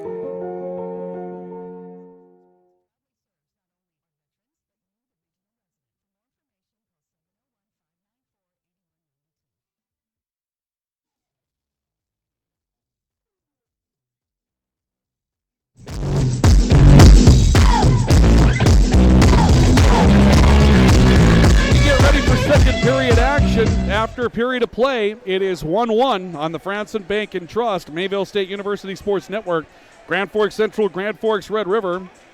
Brendan Mullen scoring at 3:22 of the first to give Red River a 1-0 lead, and then Braden Panzer at 12:47 of the first, tying it up at 1. Just talking with Chad Cooley, who's the dad of Austin Cooley, the goaltender over at East Grand Forks, and we neglected to mention Greenway, a ranked opponent at one time. Yep. That's next for East Side on Saturday. And then Matamidi the next week, who is currently ranked. I mean, it's like East Grand Forks stacked. just puts together a schedule to. They do a great job with that. Make sure they get absolutely challenged. They will this year. They do every year. Yeah. I mean, you talk about they Orono. Play those Delano and Orono and Cathedral. Usually Totino Grace, War Road, Thief River Falls, Bemidji, Moorhead, Roseau. There's no easy ones. Roseau beat Moorhead this year already. Will Lawson Body will take the draw for Grand Forks Central against Brendan Mullen. Again, the second line going out to take on the first line of Central. Second line for Red River. Knights win control of the draw. We're tied at 1. Braden Panzer on the right side wall. Up into the offensive end, chasing it down the corner. Mullen got back to back, check it away from him. It goes loose to Spicer on the far wall. Loyland got one through traffic. There was a secondary effort there. Carried towards the net. A chance for Lawson Body. Goes through the crease, and it floats back to the near side wall. An all-out flurry in front of the net. And now back the other way. Thingvold trying to dangle around a defender. Drives a loose puck back behind the net for Red River. Comes out in the right corner, looking to his options. Fans trying to get the puck back out to point. It's flipped off the near side glass and will draw coming up as that went out of play back in the central zone. But how about that flurry in front of the net? Lawson Body right there and couldn't get the right touch. He had two chances there. The second one hit the goalpost and bounced out. Unbelievable. He is snake bit. Shots are 11-2 in favor of Grand Forks Central right now.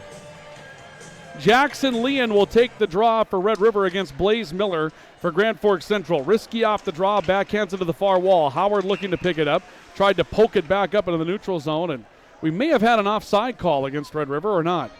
Hand pass back in the corner? Must have been a hand pass, bringing it back. So let's bring this back. Oh, no, the net came off its pegs. So Colby Elseth is going to try to help out our official.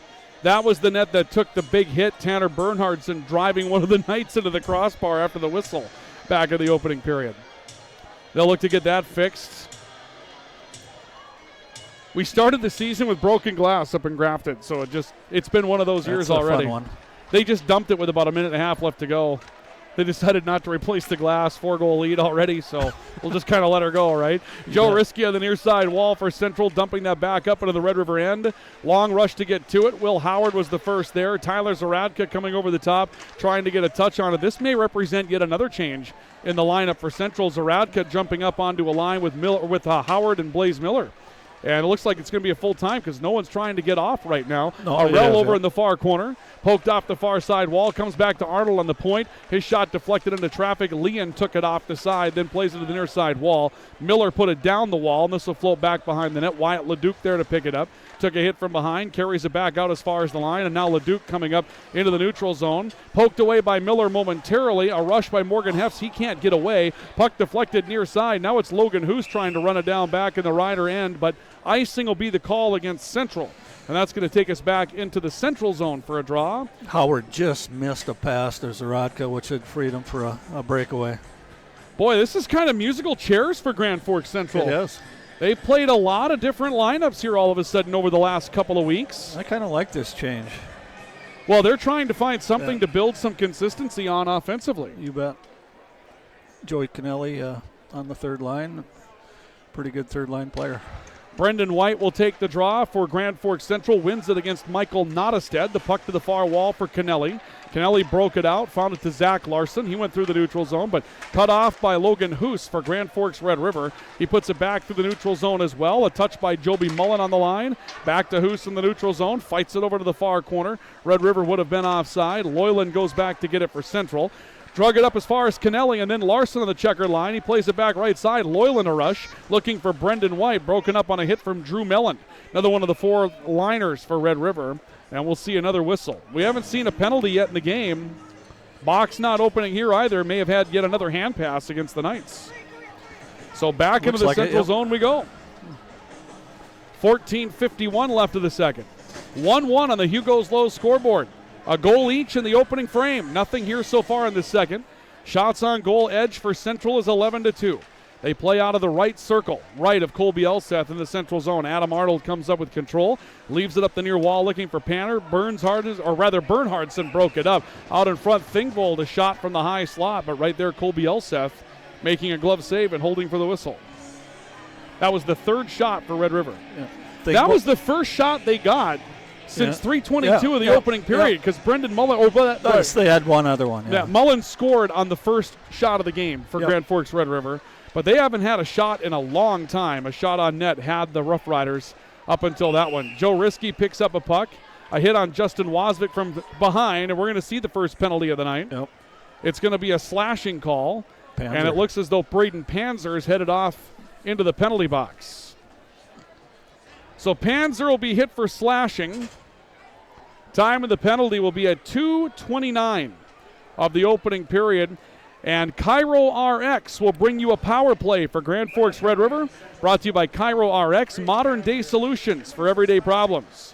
Risky back behind the play for Central on the penalty kill. Trying to break it out. It's covered up by Brendan Mullen to the line. Scribner looking for Wasvik. Weak wrister kicked aside by Elseth. There was a path. Elseth got there to cut it off, and it's cleared from behind by Risky back into the Red River zone. 20 seconds into the power play for the Rough Riders. Connor Arell trying to rush out with it. Lawson Body taking him step for step. Arell got away. Comes up in the offensive end. Backhands it towards the wall. Risky was there to send him into the boards. It goes loose in the corner. Comes back out to Mullen. A rush through the circle. Quick shot in and nearly got past Elseth. He had to reach behind in order to make that play and covers it up in his right knee pad and holds for a whistle with 1:26 left of the man advantage. Central had a chance to get that puck out. They didn't do it, and Red River had a nice chance there. 11-5 shots on goal, Central. This is a key power play here. I mean, a really key power play for Grand Forks Central. There's no question, or rather for Grand Forks Red River, there's really no question about that. They've got to have something happen on this power play to try to get them back in the scoring streak with 1:15 left in this second period, or on the man advantage for Grand Forks Red River. Puck on the far side wall, broken out from behind by Brendan McGarry. He put it back through the neutral zone. Jake Grandstrand was there to cut it off. Up into the neutral zone, he was able to find Jackson Leon, shot from long range. Elseth tried to make a glove save on it, punched it up in the air, struggled to locate it, but his teammates found the puck and sent it back to the near boards. Circles back out to the wall. Grandstrand's there to pick it up. He tried to play it back out. Covered up on the far point, then loose out in front. Larson with a chance. Big glove save, reaching up to make the play for Elseth.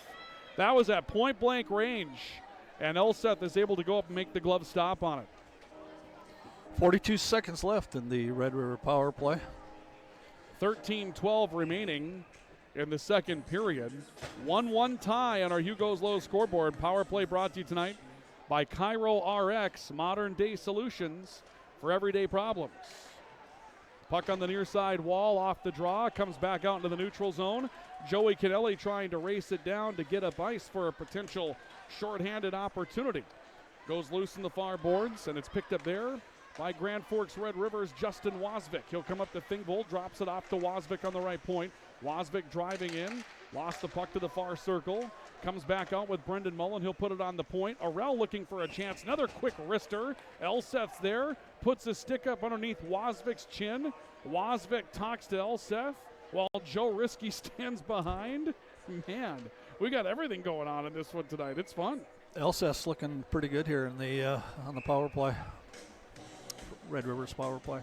12:44 left of the period, down to 14 seconds left on Red River's power play. Grandstrand to the right side wall, looking for Logan Hoos, so spins it down to the corner. Comes off the far boards. Adam Arnold trying to fight for it. Out to Hoos again. Hoos looking down to the corner for Grandstrand and then Mullen. And the Knights will get back out of the box and back to full strength as Braden Panzer serves his penalty and jumps back into the play. 12:20 left of the second period. We're tied at 1 on the Hugo's Low scoreboard. Puck on the far side wall. Picked up there by Brendan Mullen. It comes back to Arnold. Arnold for Central rings it back up the right side wall looking for Panzer. Too strong. Logan Hoos cut it off with a backhanded play to Thingvold on the central line. Mishandled the puck to the far boards. Panzer steps in trying to reclaim control. Loose again back to the neutral zone. Grandstrand cuts it off on the backside. Found Mullen trying to come up ice. He tries to get around. Arnold put a floater in. There was an avenue for Thingvold and he was there just a little bit late. Thingvold reaches out, had a path, and Central's clear goes on net. Red River's got to get back to the puck. Nearly misplayed it. Logan Hoos made a touch from Grandstrand. Gets it back up into the neutral zone. Hinchberger looking up into the offensive side of the ice. Loyland plays it out, finds Panzer. Quick pass across the ice for Spicer, and his tap goes just wide of the net. Loose again to the top of the slot with Hinchberger trying to pull it down. It's ripped away by Zaradka, but he's offside with Lawson Body unable to vacate the offensive end, and will draw coming up on the Red River line. Will Lawson Body's not happy. I think somebody held him up. That's why he was offside on that play. Maybe he took a little hit away from the puck. That's defined as interference, which might have been what he was trying to convey. They line it up for a draw on the far side of the line. Red River in their own zone looking for control of it. Bernhardson paps it out to the near side for Hinchberger. Cut off by Loyland. Back to Bernhardson. He got taken out. Zach Larson got low to keep the puck in the offensive end. Scribner across his own slot. Dangerous pass there. Bernhardson picking it up. Larson trying to hold it in the corner. Brendan White joins the fray as well. 2-on-2 pushing and shoving match. Comes back behind the net. White trying to play it out. Comes out to the near side. Played off the glass and flipped to the line. White turns it around again. Bernhardson picks up the puck and works back for Red River into neutral ice. He'll come back towards the near side for Hinchberger. Hinchberger on his forehand side took a hit from White from behind. Loose puck comes to Hefts. He tries to charge through traffic in the slot. Lost the puck. Picked up off the far wall by Brendan Mullen. Mullen holds it in. Back to the point. Bernhardson chips it off the glass. Hinchberger goes looking for it. Leon steps in to join that line now. He's taken over towards the far corner, and McGarry will pull the puck away for Central. 10:20 left of the second period. 1-1 on the Hugo's Low scoreboard. Red River, Central knotted up. Right side, long-range shot taken by Zaradka. Punched aside by the stick hand of Noah Berger, and it comes back to Red River in their own end. Connor Arell turning away from some pressure, got back behind his own net looking for a bit of a screen to get free. Dumps it up the near side wall. Hefts again with control, then lost it. Goes back behind the play. Arell back there to pick it up again. Loose to the right side for Joby Mullen, who chips it off the glass. And here's a 2-on-1 breakout for Red River. It comes out towards the near side, and the Riders fan on one.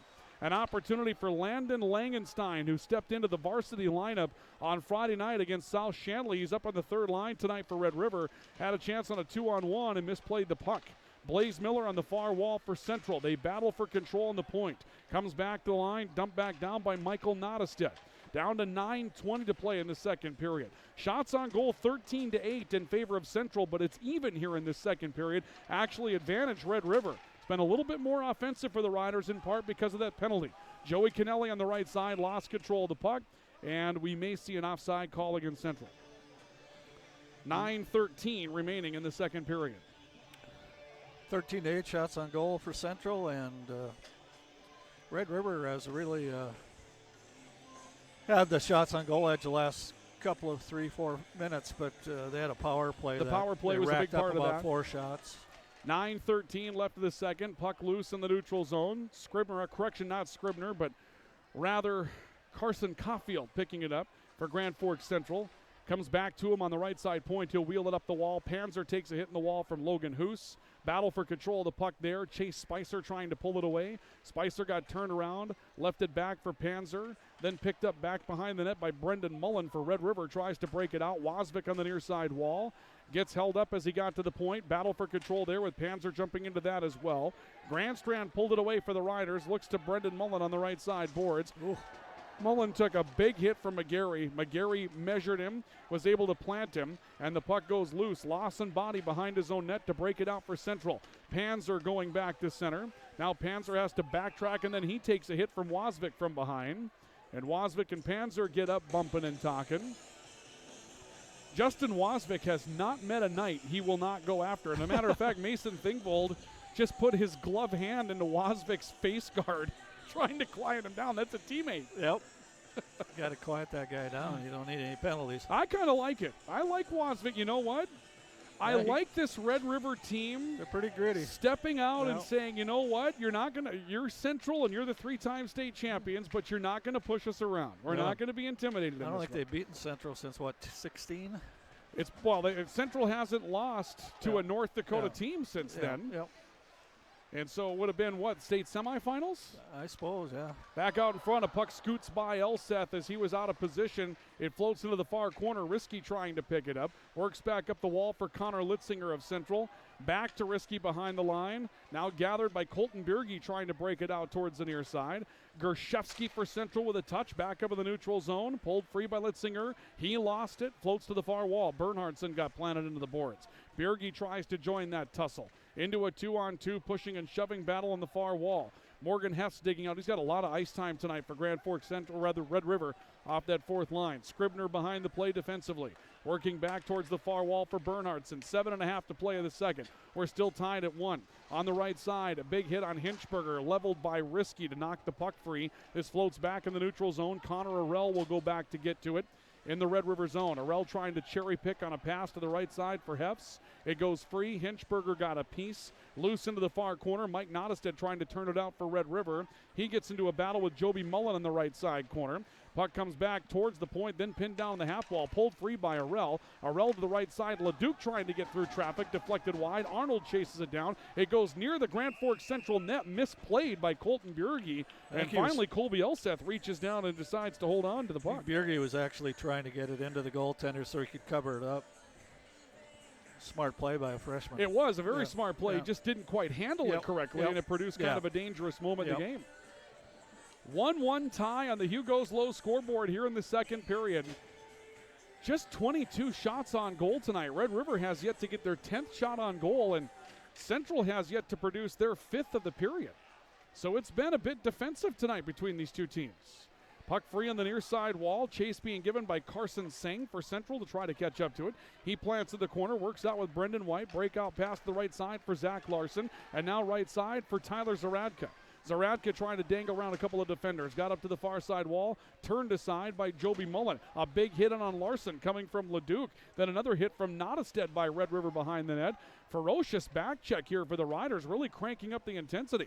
Mullen picks up a loose puck on the right side wall, flips it in the air into the neutral zone. Singh pulls it down for the Knights. Looking for a breakout opportunity, really doesn't see anything he wants. Got planted in the far wall as he played it out. It goes loose back behind the Red River net. Arell will pick it up, being chased by Zaradka. Arell backhands it to the far wall. Arnold tried to get a piece. Blaze Miller steps in to take it from behind. Rotates back to Risky on the central line. Near side Zaradka. Loose puck to Howard. Howard goes across her. A one-timer. And a big save as Miller got one free. Huge save. Probably the best of the night by Noah Berger to just rob Blaze Miller of a scoring opportunity. That was a first-class scoring play for Grand Forks Central between Howard and Blaze Miller, and somehow Berger got there on time to make the stop. Loose puck to the left side for Howard and the Knights, and Howard will dump it into the far side corner. Behind the net, it's Grandstrand. Lost an edge bringing it out. Kennelly picks up the loose puck, tried to play it back towards the net. He got knocked around in the corner by Jackson Leon, and Leon goes to pick up the loose puck on the right edge. He'll turn it past Kennelly to the far wall, played by Morgan Hefts up into the neutral zone. Taken out by Hinchberger. Hinchberger up ice between a pair of Knights, floats the puck in the corner. Leon picks it up, puts a body into McGarry, and lost the puck into the near corner, where Joey Kennelly will find it for Grand Forks Central. Down to 5 minutes left of the second period, and Central will be hit for an icing call, breaking out between a pair of defenders on the near side. With an even 5 minutes to play, we're going back into the into the central zone for a draw. Central wanted a line shift. They were hitting the boards, and they got one with that icing. 5 minutes to play, second period. 1-1 on the Hugo's Low scoreboard between Central and Red River. Another draw on the Central end. McGarry wins it. Plays it out to the far side for Chase Spicer. He gets held up by Grandstrand. Puck loose on the far boards. A turn by Panzer. Plays it to the neutral zone. Lawson Body 2-on-2 with Spicer up the ice. Lawson Body from the high slot. Took a shot. Deflected by some traffic getting back. I think it was McGarry that got a piece of the puck. Rather not. It was Brendan Mullen that got a piece of the puck. Back out to the point. Little look by Carson Caulfield. His drive goes wide of the net. Think by Thingvold in the far corner. He can't get it out, but this will be played with a high stick by one of the Knights. And it's going to come back in the Knights zone. But maybe his hand was up high. And the clock will halt with 4:31 to play. You know, if all the people that were standing tonight were in the bleachers, I think we'd be sold out. Yep. I think we'd be sold out. Definitely. There's two abreast on the one side, on the end boards. A lot of people behind the boards, and not a lot of empty seats on the far side where the concession stand is tonight. Those went for a premium. Central taking control of the draw on their own end. 1-1 tie with Red River. Puck loose in the neutral zone. It'll be pulled free right side by Brendan Mullen for Red River, knocked towards the net. Mullen will take it back from Noah Berger. Berger trying to keep play going, and we saw Mullen get tripped up on the near side here. The Red River crowd looking for a penalty they won't get. Loose puck to Zaradka for Central out to the left side, and Loyland got a shot away. Zach Larson digging for the rebound. Took a hit and another hit from behind. Big pile up behind the net. Bodies being dragged away. The Central bench got a little frustrated when that hit was laid in on Larson from behind, and we'll see if anybody's going into the sin bin. They got Thingvold going off, and he's going to go in for a cross-checking call. Good call. They also had a trip here on Zaradka in the offensive zone. They got away with that one, but not the second one, the cross-check. So it'll be a power play for Grand Forks Central. It comes at 12:57 of the second period, second penalty of the night tonight. But the first power play opportunity for Grand Forks Central, and it's brought to you tonight by Cairo RX, modern day solutions for everyday problems. So Central now in the man advantage. They got Howard out there with Lawson Body and Zaradka. Putting that first line back together. Two men get thrown off the dot for the draw. It's Will Howard going up against Joby Mullen for possession, and Red River's penalty kill able to clear immediately off the draw. Cairo RX brings you the power play for Grand Forks Central. Red River had a chance in the man advantage, couldn't score. Here comes Central, good on the power play so far this season. Lawson Body getting free with his stick being held up from behind. Slashes into the near circle, then comes to a stop in the corner, tried to turn, got paid a visit from Connor Arell, and Arell was able to free the puck. Chipped off the far glass. The point is held on the right side by Brendan White. Comes back to the right. McGarry trying to get free with a cross-ice pass. Picks it up, sends it back to center for White. White drives a shot through the slot. Low save by Noah Berger. I'm not sure how he even saw that. Yeah. That was just inches off the ice, but he reaches down and makes the stop. Well, you know White's got a good shot if he's playing the point on the power play forward. We'll draw again coming up in the Red River zone with 1:23 left of the man advantage. Will Lawson Body will report to the dot to take the drop against Jackson Leon for Grand Forks Red River. And the draw goes back to the right point where it's picked up by Brendan McGarry. He'll come to White down to the corner for Will Lawson Body. Lawson Body behind the net, just planted by Grandstrand. Grandstrand ran him down. Loose puck comes to Howard. He tried to make a cross-ice pass to the top of the crease, but it was deflected by Logan Hoos. And now Hoos want to break out near side. Leon fires it, just goes wide of the net. It looked like it had scored. The angle fooled us a little bit. You saw the Red River crowd come up like they had put it into the net, but it reacted just a little bit wide of the net. And it will stay with Grand Forks Central with 50 seconds left of power play time. I was on the doorstep of calling that a goal. I thought it went through and into the back of the net. Instead, I saw it between or on the other side of the net going free. Central will try to get back up and form up another rush. Kennelly on the near side point to Spicer. Trying to go back to Kennelly. Played it back through the neutral zone. 30 seconds left of the Cairo RX power play for Grand Forks Central. Braden Panzer in the right circle. Backhands one towards the net. Cut off by Arell. Works back to the point for Loyland. Loyland back to the circle. Spicer down to Panzer. Looking out in front. Couldn't get it through. Loose puck to Spicer. Bottom of the near circle. Deflected wide. Carried back in the neutral zone by Morgan Hefts. Goes loose to the line. Loyland picked it up for Central. Logan Hoos will pick up a loose puck for Red River. And this is tapped back through the zone, and that's going to end the power play. That was a heck of a penalty kill for Grand Forks Red River. They had the best scoring opportunity while they were down a man during that 2-minute stretch. 2-on-1 or 3-on-1. We're down to under 2 minutes to play, second period. Kennelly trying to rush up ice. Chase Spicer picks a puck free on the near side wall. Blaze Miller steps in. Now it's Spicer again back into his own end. Loyland taking a look up the far boards. Panzer chips it up in the offensive end. Central will summon them off for a short line change. Bernhardson behind his own net. Turning it back out right side. Thingvold had it and lost it. Zach Larson picked his pocket. And Larson puts it back behind the net. Zaradka picks it up. Turning it back out to the point. Adam Arnold trying to get a shot through from distance. Deflected up over the bar. Puck goes loose back to the far board. Zaradka with it to Joe Risky on the right side. Risky into the near side circle. Sends it down for Brendan White. He got turned around in the corner. Comes out towards the point. Risky tries to hold it. Flipped up in the air. Just chipped out in front. There was a chance there for White. Now loose again on the doorstep. Down to the far corner.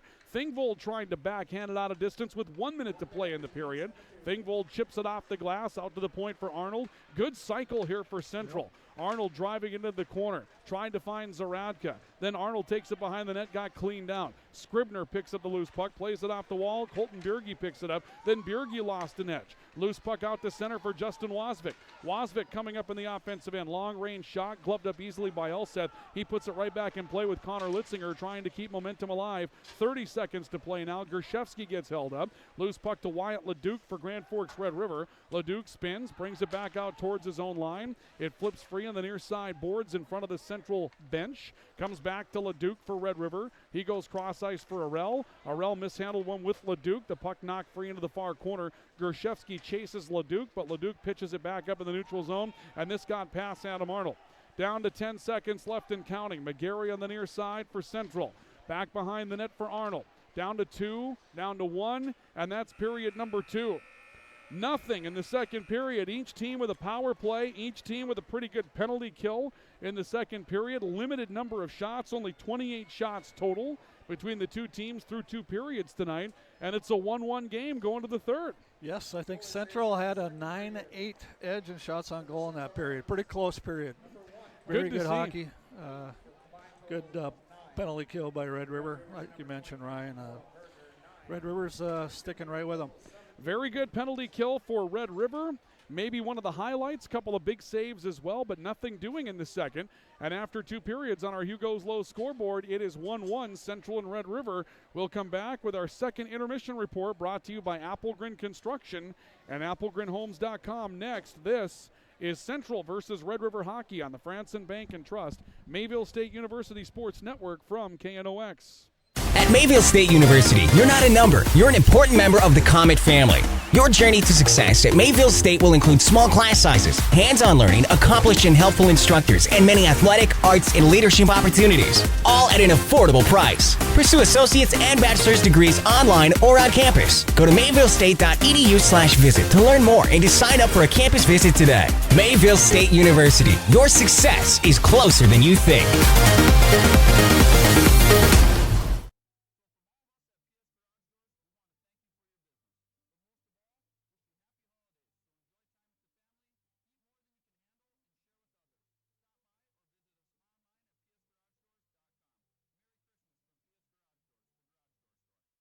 Oh no, look out! Oh! You kids stay in the car. I'll be right there. Honey, I'm gonna need my Carhartts. When you pull on a set of Carhartt Extremes from Home of Economy, it's like wrapping yourself in a suit of armor, which can come in handy because sometimes being a parent feels more like being a superhero, and battling the elements is just another part of the job. Find your Carhartt Extremes at the guaranteed lowest price, only at Home of Economy, where your dollar buys more. Work. There's all kinds. There's the work we do in the morning. The work we do in the dead of night. Problem-solving, world-changing, mind-bending hard work. It's what drives us. To lead the way, unwilling to quit. Because the work we do, it's bigger than us. It's work worth doing.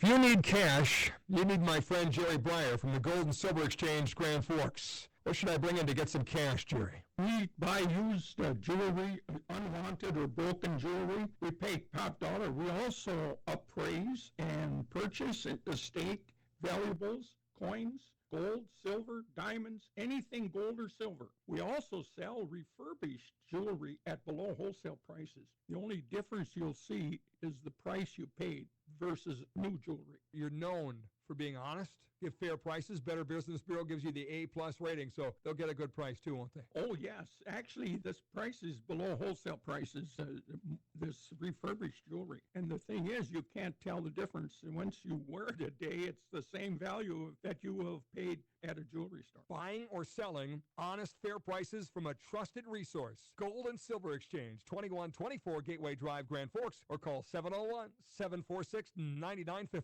Ice cream isn't the only thing East Grand Forks Dairy Queen does. Wraps, chicken, salads, and fruit smoothies is just the beginning. Stop by after the big game for a DQ treat and a bite to eat. The Dairy Queen in East Grand Forks on Highway 220 North.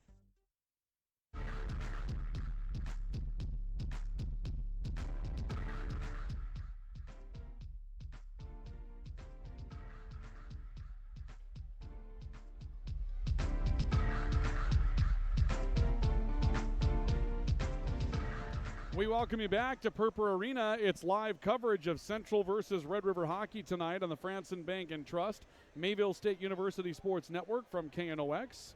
Ryan Cunningham, Kevin Fee with you here this evening. You can see on the scoreboard if you're joining us on KNOXradio.com. We're all even at 1. All the scoring coming in the opening period. The main highlights of the second period were a couple of power plays, one for each team. Neither worked out. In fact, the Red River penalty kill produced the best scoring opportunity of the Grand Forks Central power play after Mason Thingvold went in for cross-checking. Good break-up ice for Grand Forks Red River. They had a chance on a shorty, but in the end, a very even first period of play. Very even second period, rather, I should say. Shots on goal 18-10. It was a 7-shot edge coming into the second period, so the second period was rather even as far as offensive opportunities, and you know, ice time kind of evened out as well, even though it was still probably tilted towards Central. Maybe not so much. We're seeing a pretty good battle here in the second. Yeah, Red River, I thought, came back strong in the second period and, you know, held their own. Central kind of dominated the last part of the first period, but that period was pretty darn even. And I expect the third to be just as tight. Yeah, the depth situation comes into play there, and you know, Central's been rolling. Yeah, in that second, well, actually, you know, last season, that's what we talked about, right? Central made their move in the third because they had 4 lines going the entire time. And so that'll be the real question. Can Red River keep up with Central with the depth advantage that Central has? Yeah, it'll be tough for them to keep up. But, you know, like you say, Ryan, they haven't played for a while and they don't play for a while. So let it all hang out. Absolutely. Right? Yeah, the next games for both are a week from tomorrow. When they go up against Bismarck Century and Bismarck High. Our intermission report brought to you by Applegren Construction. Building homes around what truly matters. Remember, Applegren Construction can take some of the fear out of new construction financing. A lot of people think that that's a very difficult thing. It doesn't have to be. Applegren Construction can put you together with lenders that will make it a situation that looks just like a traditional mortgage. The only difference is that when you come out of it, you come out with a home that no one else has ever lived in, and that's the dream when it comes to home ownership. Find out what Applegren Construction can do for you. Take a look at them online, applegrenhomes.com. That's applegrenhomes.com. Again, 2 penalties in the second period. Braden Panzer for slashing at 2:29. And Mason Thingvold for Red River for cross-checking at 12:57. Neither penalty pans out. And so because of that, we see a 1-1 tie, which is what we had on the board at the end of the first period as well. Shots on goal 18-10 in favor of Grand Forks Central. Quality scoring chances for 2 Knights. And draws 1, 23-14 in favor of Central. So a lot of numbers edge towards the Knights, but Red River's done a nice job of hanging in this 1-1 battle. Yeah, I mean, it's going to go down to the wire, I think. And Red River, I mean, they've been getting some good play out of Thingvold. Connor Arell, I think, has looked really good for Red River on defense. Of course, Braden Panzer's been pretty solid for Central, along with, I think Arnold's had a pretty darn good game, too, at defense. For those of you that are taking a look at the video online tonight on KNOXradio.com, we'll show you the current standings, and you can see why this is a big situation. Central right now with 12 points in the league. West Fargo's win in overtime over South Shanley gave the Packers 12 points in the league. And if Red River wins this one tonight, you would have a three-way tie for first place in the Eastern Dakota Conference. The Packers have not yet played Red River, but you would have a situation where Central would have a win over West Fargo and Red River would have a win over Central. And South Shanley would jump into that conversation as well with their win over Red River and say, hey, don't factor us out. This becomes a pretty close race if Red River comes back and wins this thing tonight. You bet. And team that kind of surprises me this year is Devils Lake, how they've struggled. They really fell off the map. I mean, they're getting outshot pretty big time this year, and it's a pretty proud program over there. I'm sure they'll be back, and I'm sure they'll get better as the year goes on. They have a pretty good coach in Stokey. And then again, also for those of you that are watching tonight on KNOXradio.com, we'll go ahead and give you a look at what comes up as far as the schedule is concerned for next week. We were talking about a venue change for the first of the two games for Red River and Central. Red River plays Bismarck High, and Central plays Bismarck Century on Friday night the 27th. You can see those games on your screen right now if you're watching it on KNOXradio.com. However, we were told tonight by Mike Lemoyne, the Red River head coach, that the first two games on Friday will not be played at the VFW Sports Center. Oh, really? It's going to be played at something called Capital Ice Center or Capital Ice Arena, and I've never heard of that. And I would guess it's not quite as nice as the other one. Well, Probably a barn. I know that they've been talking about another sheet of ice out there, and I don't know if that's happened in Bismarck or not. But day two is going to move back over. Have you to seen VFW? Mandan's new I haven't. I haven't had it, but I heard it's really nice. And they got the football field on the opposite side, and you can see it as you're coming in, and then you see the hockey arena. It's really nice. Yeah, I was really impressed with that. I've been told that it's one of the better venues that you're going to find. And for all sports. You know, they're doing. I'll tell you what, the West. For a situation where they haven't won as many state championships as the East, they're putting a lot of money into their arenas out there all of a sudden, and they're definitely moving up in the world as far as the nice amenities are concerned. So you just have to catch up on the scoreboard. Absolutely. But again, no score at the end of a period of play here, or rather 2 periods of play here tonight at Purpur Arena. Central and Red River tied at 1. No score in the second, tied at 1 at the end of 2 periods of play tonight on our Hugo's Low scoreboard. Speaking of the scoreboard, we'll check a couple of scores around us coming up in just a couple of moments, so stay with us for that. This is coverage of Red River and Central Hockey on the Franson Bank and Trust Mayville State University Sports Network from KNOX. Work. There's all kinds. There's the work we do in the morning. The work we do in the dead of night. Problem-solving, world-changing, mind-bending hard work. It's what drives us. To lead the way, unwilling to quit. Because the work we do, it's bigger than us. It's work worth doing. Oh no, look out! Oh! You kids stay in the car. I'll be right there. Honey, I'm gonna need my Carhartts. When you pull on a set of Carhartt Extremes from Home of Economy, it's like wrapping yourself in a suit of armor, which can come in handy because sometimes being a parent feels more like being a superhero, and battling the elements is just another part of the job. Find your Carhartt Extremes at the guaranteed lowest price, only at Home of Economy, where your dollar buys more. Work.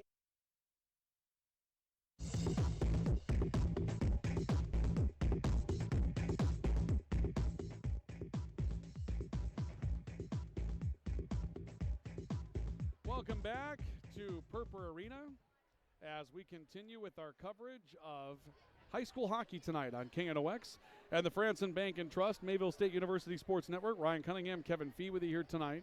After 2 periods of play, our intermission report brought to you by Applegren Construction. We have no score.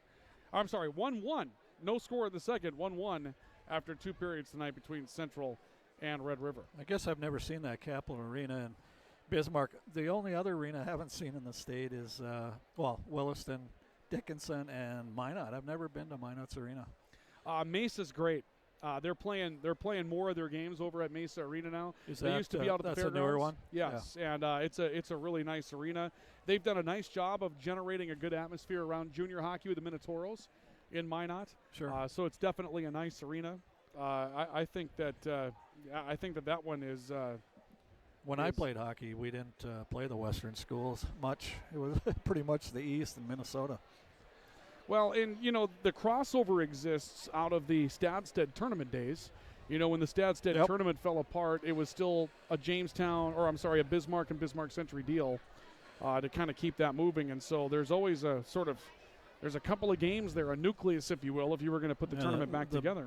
Benefit went to the Bismarck schools there. They hadn't been able to play Grand Forks, and that tournament kind of started this, like you say, the Bismarck schools playing them every year. Yeah, and it's good to see that. It's good to see that happening. Good for state hockey. Yeah, it's good crossover, and by the time Central ends up playing Minot, you get a pretty good idea of what's going on out in the West.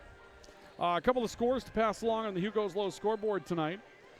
Mandan leading Dickinson in high school hockey tonight 2-1. That's after a period that's out in Dickinson, so they're an hour behind us. Also, girls basketball tonight, Cavalier, after 3 periods, or 3 quarters, I should say, leading Hillsborough Central Valley 26-20. Minot defeats Dickinson in wrestling 47-15 tonight. I tried to get some hockey scores, but internet's not working very well. No, the internet doesn't work well in here.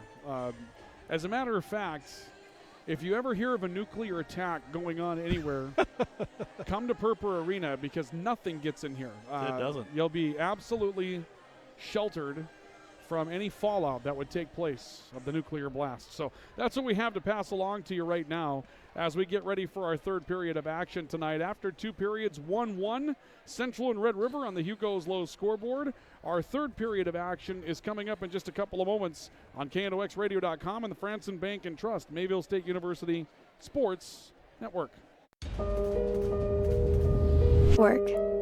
There's all kinds.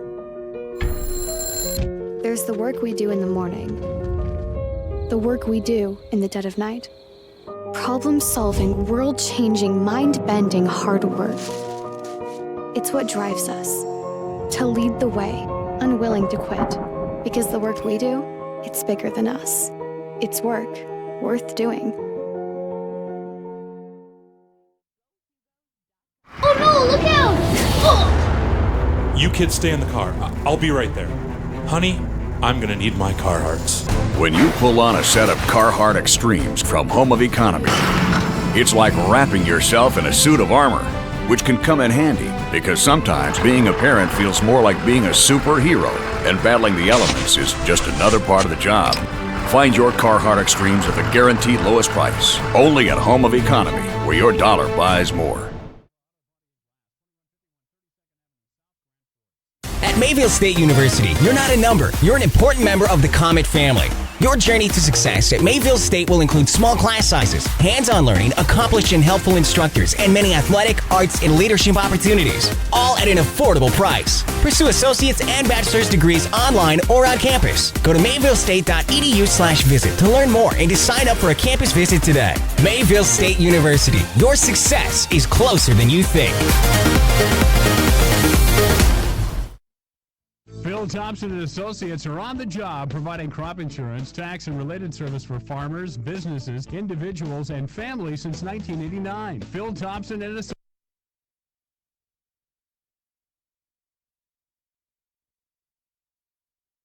Coverage. Contact Aaron Insurance, the proud corporate sponsor of the North Dakota High School Activities Association. Contact Aaron Dunphy of Farmers Union Insurance today at 775-3915.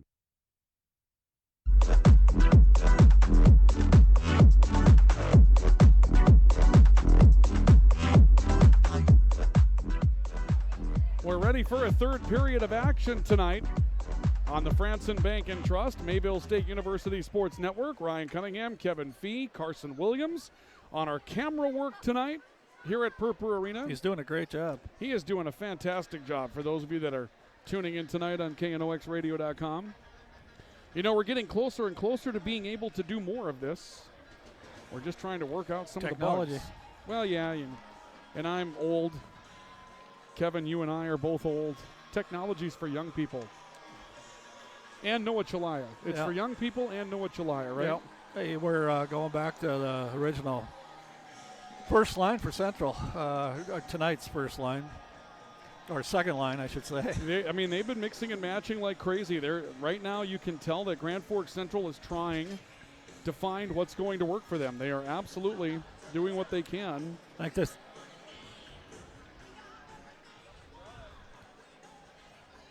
Yeah, I think they want to get this line going, and we'll see what happens there. Now Lawson Body will jump back up actually here with. Yep, that's what I mean. They went back to him. So here we go, third period. Loose puck to Tanner Bernhardtson off the draw. He'll dump it back into the near side corner. And Peter Loyland will go back to pick it up for Grand Forks Central to Spicer on the left-hand wall. Spicer trying to carry it out, got it as far as the line to Panzer on a rink-wide pass. Panzer driving into the far circle, trying to take the hit as he drew towards the net, but Bernhardtson stuffed him into the far corner. Brendan Mullen coming in to try to join him. Chase Spicer and Braden Panzer there to control the puck for Central. Panzer ends up on the floor, and he's got Brendan Mullen's stick around his midsection. Mullen able to kick the puck out towards the near wall. Thingvold trying to bring it up, but Spicer steps into him and holds it in the corner. Lawson Body jumping into the play as well. Now it's Scribner with a touch that will push it back to Wasvik over on the far boards. Wasvik sending it back out into the neutral zone. Loyland's there to cut it off for Central.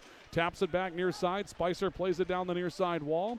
Berger out of the net looking to pick it up. Sent it back to the far boards. Wasvik comes up the far wall with it. Overskated the puck. Lost it back to the checkered line. Kennelly has it. Works back to Arnold for Central on the takeaway.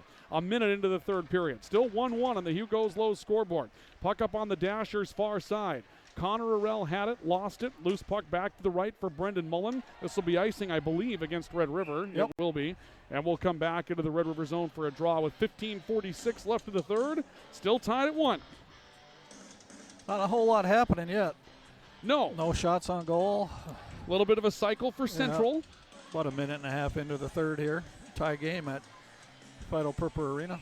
I'll tell you what, those 3 points in the EDC are going to start to look pretty big. Yep. The longer this thing stays tied. Arell into the far corner took a big hit from Zaradka. The puck goes loose out on the line. Jackson Leon carries it away from Red River. He goes looking up for Thingvold in the corner. Adam Arnold will plant him. Loose puck to Hinchberger out of the circle, taking it from Leon. Hinchberger couldn't get a shot free. Comes out to the point. Leduc will hold it in. Sends it down the near side wall. Arnold has a look for Central. Breaks it back to center. Zaradka up into the offensive end. Being hit from behind. Plays it off to Kennelly on the right side wall. Kennelly a stop looking for Howard. Instead back to the left point. McGarry into traffic. Right there. Noah Berger again for another big save. Into the butterfly. Just holds on with 15-11 left of the third. Looked like that one might get through the pads, but he was able to hang on and catch the puck. And it's 19-10 now. Shots on goal for Central. Will draw to the right of Noah Berger in the Red River end. The puck comes out to McGarry on the left point for Central. He puts it behind the net. Zach Larson being chased by Jake Grandstrand. Grandstrand and Larson hook up for it in the far corner. Hinchberger on the far side wall, turned around by Blaze Miller, but the loose puck comes out to the neutral zone. Taken there up ice by Morgan Hefts, who's had a ton of ice time tonight from that fourth line. He was listed as the center on the fourth line tonight, and I think he's jumped around a little bit. Yeah, He's had a lot of ice time tonight for Red River. Puck back onto the blue line in the central zone. Taken out by McGarry. Kicked up ice by Brendan White. Then he fights for a loose puck against Grandstrand. Takes the puck into the corner but couldn't control it. Mike Nottestead stepped in for Red River. Turns it back behind his own net. Grandstrand a touch out of the near corner. Comes up with Adam Arnold. Arnold checked it back into the zone. Risky picks it up at center for Central. Widens out to the far wall and dumps it back behind Red River's net. It'll come off near side for Chase Spicer. Spicer tries to hold it down. Out to center. Panzer a shot, scores! Braden Panzer right in the middle of the hash marks. Great pass out of the corner from Spicer. Panzer's second goal of the game. Both have been barred down. Central takes a 2-1 lead. He's sniping it tonight. Both sides. Stick side and glove side. Panzer, holy moly. Nice pass by Chase Spicer.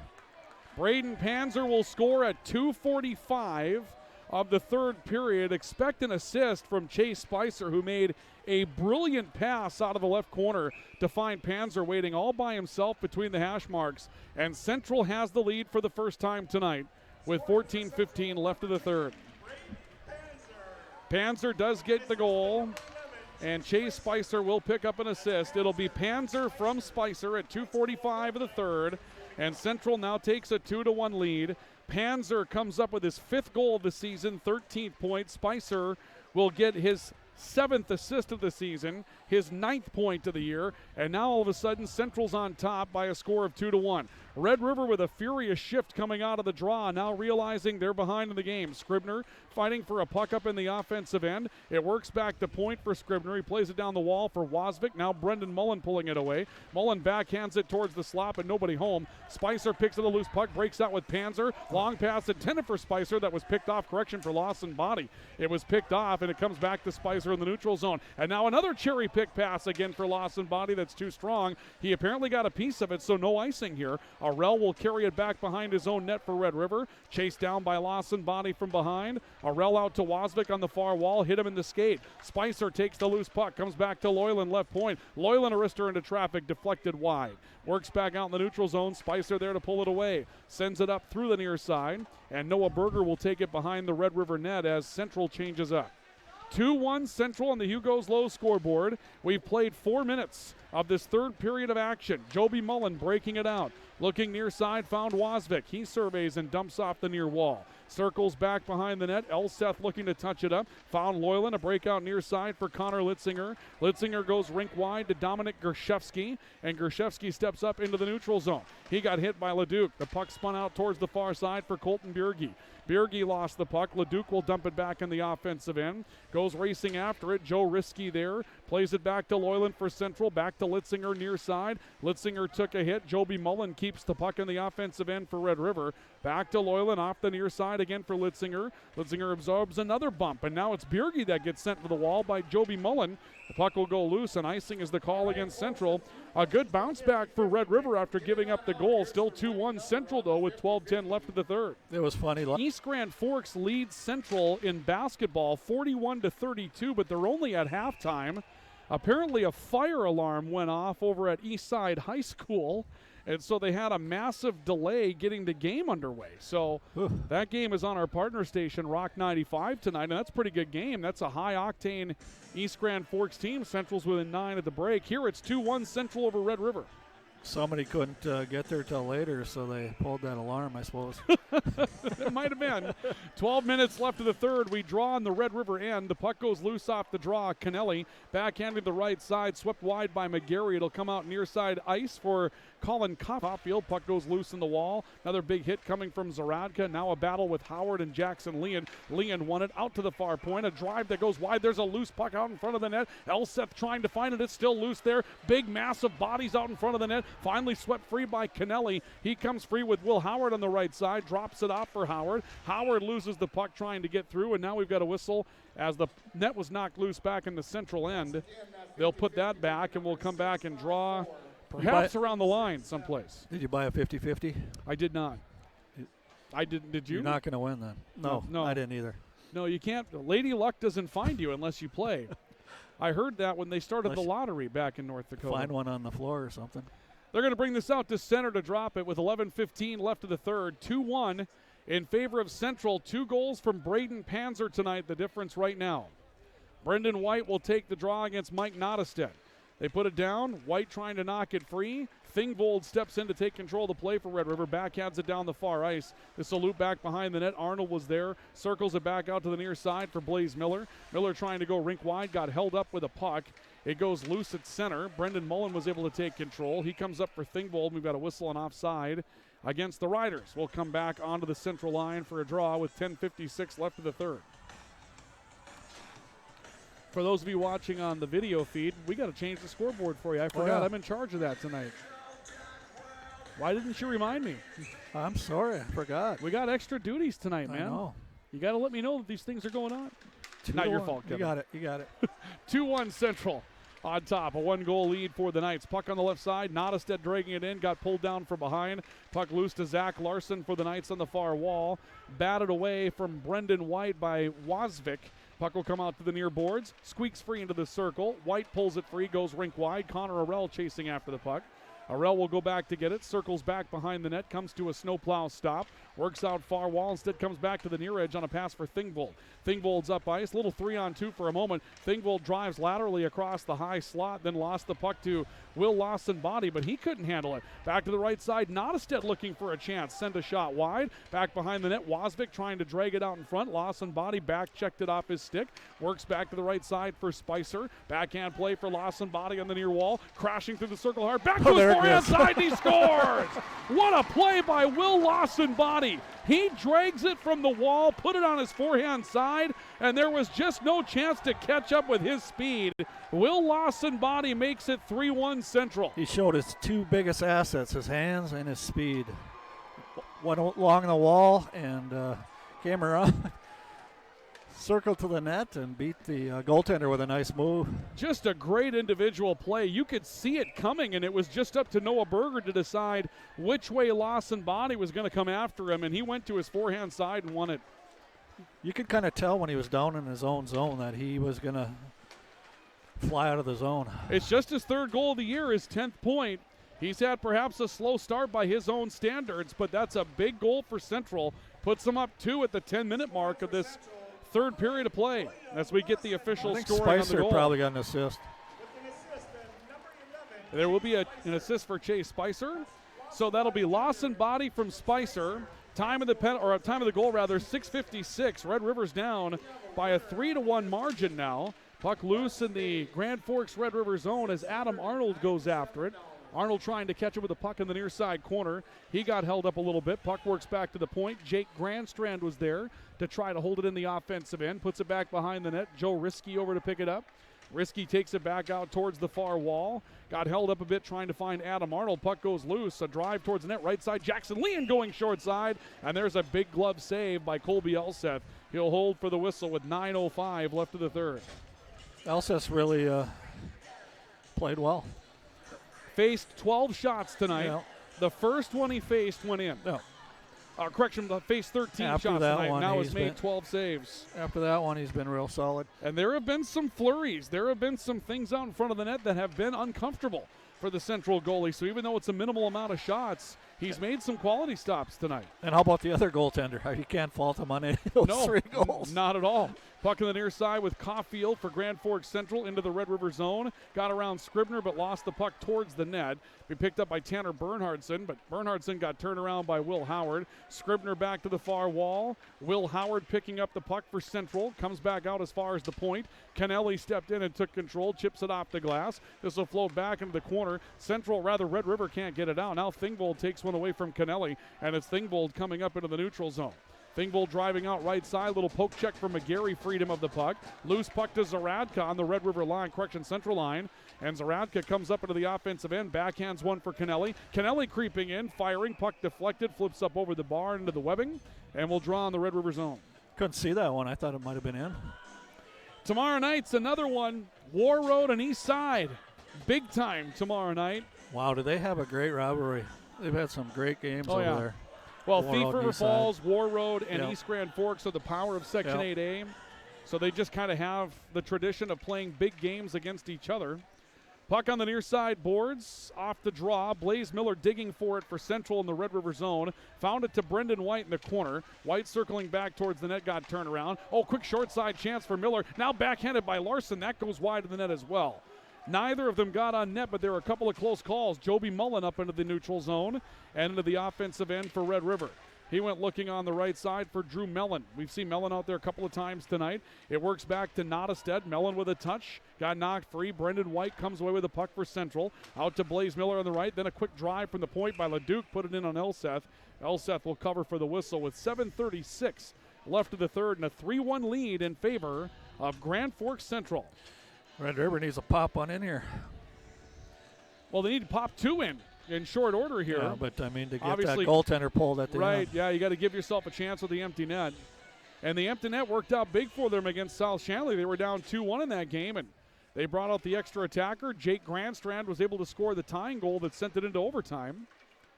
Puck into the near side corner with Lawson Body digging for it in the central zone off the draw. Adam Arnold kicking it free, and Arnold picks it up. Looks to play it at the far wall. Panzer a touch. Jackson Leon cut him off and got a shot away, but it's bladed by Ulset over to the near corner. I don't know how Leon got a shot on goal with that kind of quick turn towards the net. Puck to Panzer, held up by Connor Arell, breaks out with Chase Spicer, 2-on-1 with Lawson Body, made the pass to Lawson Body, but it ate up Lawson Body. He was unable to get a shot on it. Comes back out the near side wall. Jackson Leon will pick it up, drive up in the neutral zone. Spicer stepped in, took the puck away. Here comes Spicer dropping off. Lawson Body right circle, shot up over the bar. Loose puck back to Carson Caulfield in the point. Now Panzer from the half wall. He drives one wide. Lawson Body looking to pick it up. It's taken up behind the play by Connor Arell. He'll put it off the back wall. Leduc on the near side looking for a breakout. Leduc flips it up into the neutral zone. McGarry ran it down quickly back to Lawson Body. Lawson Body looking to Spicer in the high slot, but it dangles off his stick, works to the wall. Lawson Body, actually, correction, Spicer will put it back behind the net. Joey Kennelly stepping out. Central has really stepped up some of their physicality, but also their speed, and Red River's on their heels just a little bit in this third period. Adam Arnold coming down the near wall for Central, into the corner for Howard. He plays it back to the point for Arnold. Right side, Joe Risky, crossing pass to Howard, back to Arnold. He tried to get one through traffic, but knocked down by Brendan Mullen and dragged back out into the neutral zone. Mullen goes chasing Risky, can't find him. Loose puck to Thingvold, and then back loose on the checkered line. Howard will put it back in his own end for the Knights. Down to 5:40 left of the third, 3-1. Central with a 2-goal lead over Red River, trying to get to 15 points in the EDC before the Christmas break and remain unbeaten in the league. Grandstrand a shot from distance. Elseth flipped the stick at it, may or may not have touched it up. It goes loose back into the neutral zone as Central changes. Grandstrand back to pick it up. Tried to make the cherry pick out to the right side for Mullen. It was broken up. Litzinger drags the puck in the offensive end. Back to Bjerge. Now Litzinger down towards the right. Litzinger wraps around the net. Stumps to a stop in the corner. Chips it off the boards. Found McGarry flipping into traffic. Puck loose in the high slot. Dragged out by Logan Hoos for Red River. He comes to Nottestad on the right side. Or correction, Joby Mullen. Mullen let go of his stick. He may have just broke it. It goes loose to the far wall. Who's trying to get back on it as it's chased up ice on the far side by Dominic Gershevsky. It's loose in the corner again, this time pulled away by Nottestad. He comes out 2-on-3 trying to race up the other end. Larson was with Nottestad stride for stride. Loyland will take the puck and comes back to Brendan McGarry. We're down to 4.5 minutes to play in the third. 3-1 Central by 2 on our Hugo's Low scoreboard. Puck to the right side, gobbled up on the wall by a quick try by Scribner, then a turn and fire that goes wide of the net by Hinchberger. Put out towards the point, Bernhardson trying to hold it in. Hinchberger a touch, Joby Mullen went out to get him. Now Hinchberger dragging that through traffic on the wall, got a shot away, but it's wide. Might want to ice it. McGarry will come back to the near side, and, well, he tried to ice it, but this was deflected by Scribner and will float on the top back into the Red River zone. Fourth line got caught out there a little long. A shot on goal by, I think it was Mullen. It was Mullen that picked it. No, it was Bernhardson rather. Picked it up right in front of the Red River net. Backhand flipped it towards Berger, and it looked like a shot because Berger wasn't ready for it. Yeah. And it just, luckily for Red River, stayed out of the net. Central had their fourth line out there up only two goals with 5 minutes, from 5 to 4 minutes. So Grant's got a lot of confidence in all of his players, obviously. I like coaches that play everybody. Shots on goal are 21-15. Red River getting back into striking distance in that category. Puck loose in the near circle off the draw. Blaze Miller digging for it. Comes back out the line. Big hit that was laid in from a tough angle on Morgan Hefts. He went down, and Hefts is lucky to not be injured. He took a shot right around the knee on that. Zach Larson behind the net. Leduc for Red River trying to play it out. Got it to Hefts. Hinchberger dragging towards the right side wall. Flips it up into the offensive end. This will flow back behind the central net. Risky over to pick it up. Near side Arnold got turned around with Blaze Miller. The puck loose on the right point. Miller goes reaching after it, trying to outduel Leon from behind and did so. Miller pulls it free. Great pass to Panzer, in, fires, knocked aside. Panzer was thinking, yeah, he did. He tried to keep it low and went stick side, just kept it a little too low. He had some net to work with as well. Loyland to the right puts it into pressure. Leon will drag it out for Red River. Comes back near side. Hefts was there. It's held in the offensive end by Carson Singh. A battle in front of the Rider bench for control of the puck. Some debris comes out as well. Not sure what. Transitions the other direction. Put it out into the neutral zone. And Logan Hoos was able to pull down a loose puck for Red River and dump it back in. See when they pull their goalie here, if they do. Sang out to the right side with 2.5 to play. To the point, held in by Hoos. Whistle, hand pass. Yep. We're going to go back into the Red River zone with 2:30 left of the third period. I would guess you'd down by 2. You almost have to pull them with like a minute and a half, 2 minutes left. I mean, I might go 2 minutes. Yep. But, of course, the trade-off here is Central's speed has been such a killer that you have to really feel good about the 6-on-5 unit you're going to put out there, or you're basically giving up a goal for free. Yeah, that's the difference in this game for sure, is the speed of Central. And it looks like Grand Forks Red River is going to use a timeout with 2:30 to play. So Mike Lemoyne will get his team together, and they'll form up. Well, if this were to hold, you would see Grand Forks Central with 15 points in the league, and they would have the edge going into the Christmas break.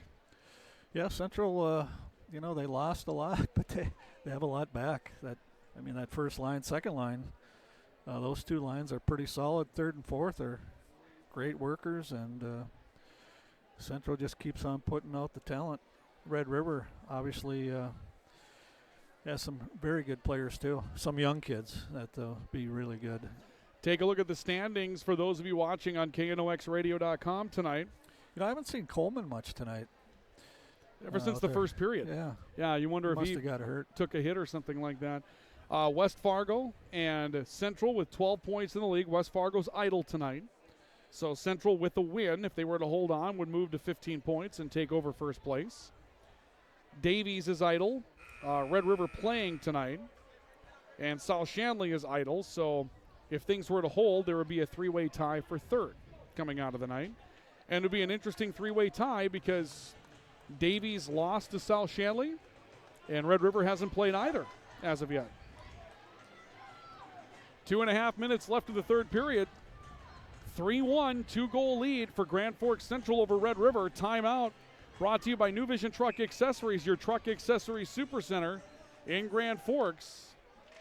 And they draw on the right side. Kennelly picking up the puck. Comes out to Carson Caulfield and chipped wide of the net by Will Howard waiting down on the doorstep.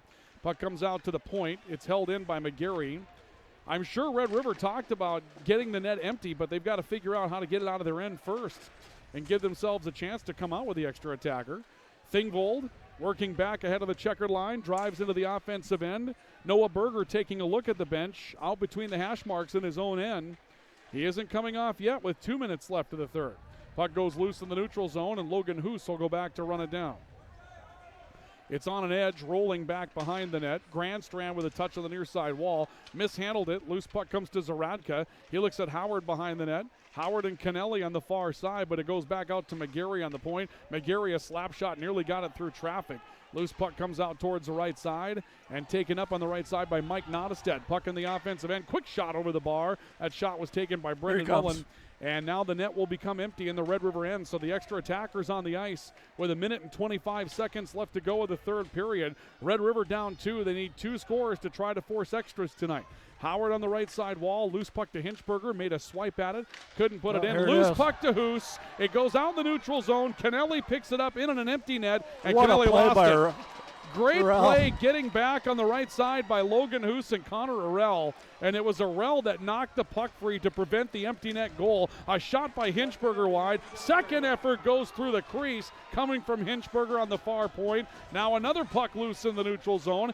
Hefs tries to hold it in the offensive end. Hinchberger flips it up towards the near corner. 45 seconds left. Arnold trying to bring it out. Comes out to the point. Bernhardson in traffic. Steered aside by Elseth to Panzer on the right side wall. Panzer trickles one out into the neutral zone. Red River able to get back to it with Bernhardson on the line. LeDuc will knock it down into the central end.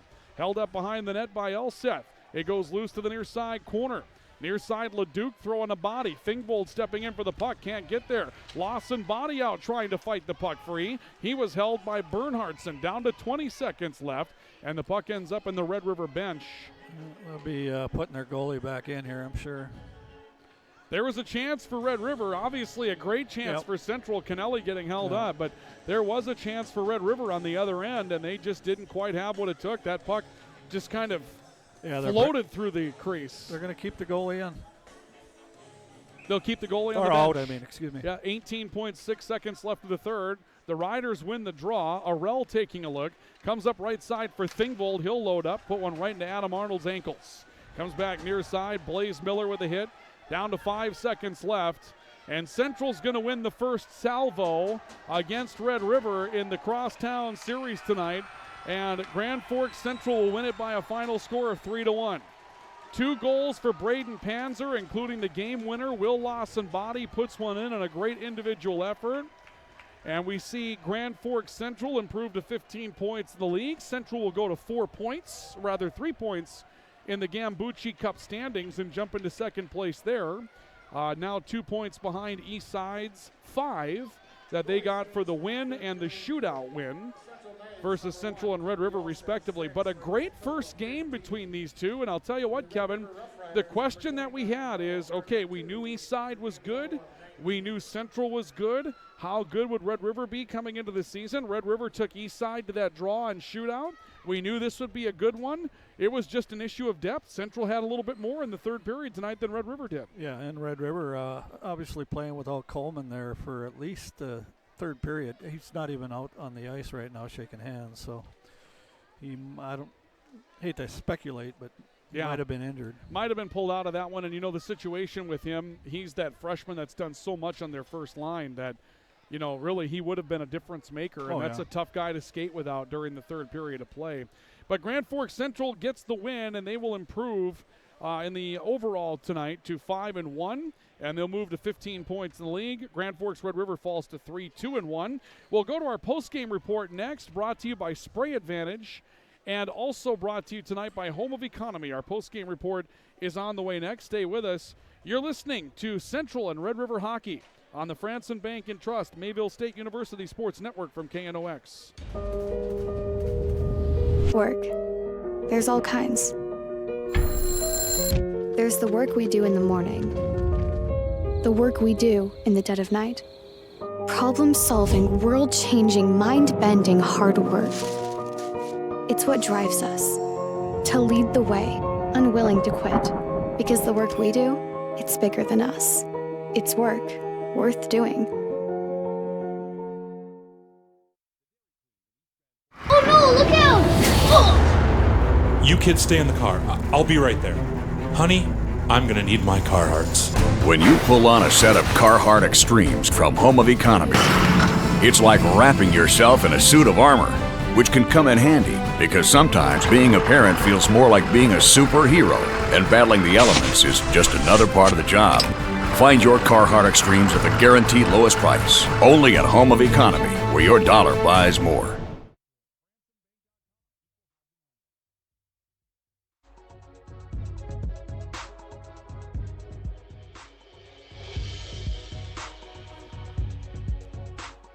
Welcome back to Purpur Arena here on our post-game report. Post-game report tonight brought to you by Spray Advantage and Home of Economy. Spray Advantage, everything you need for the spraying and fertilizer application process on your farm.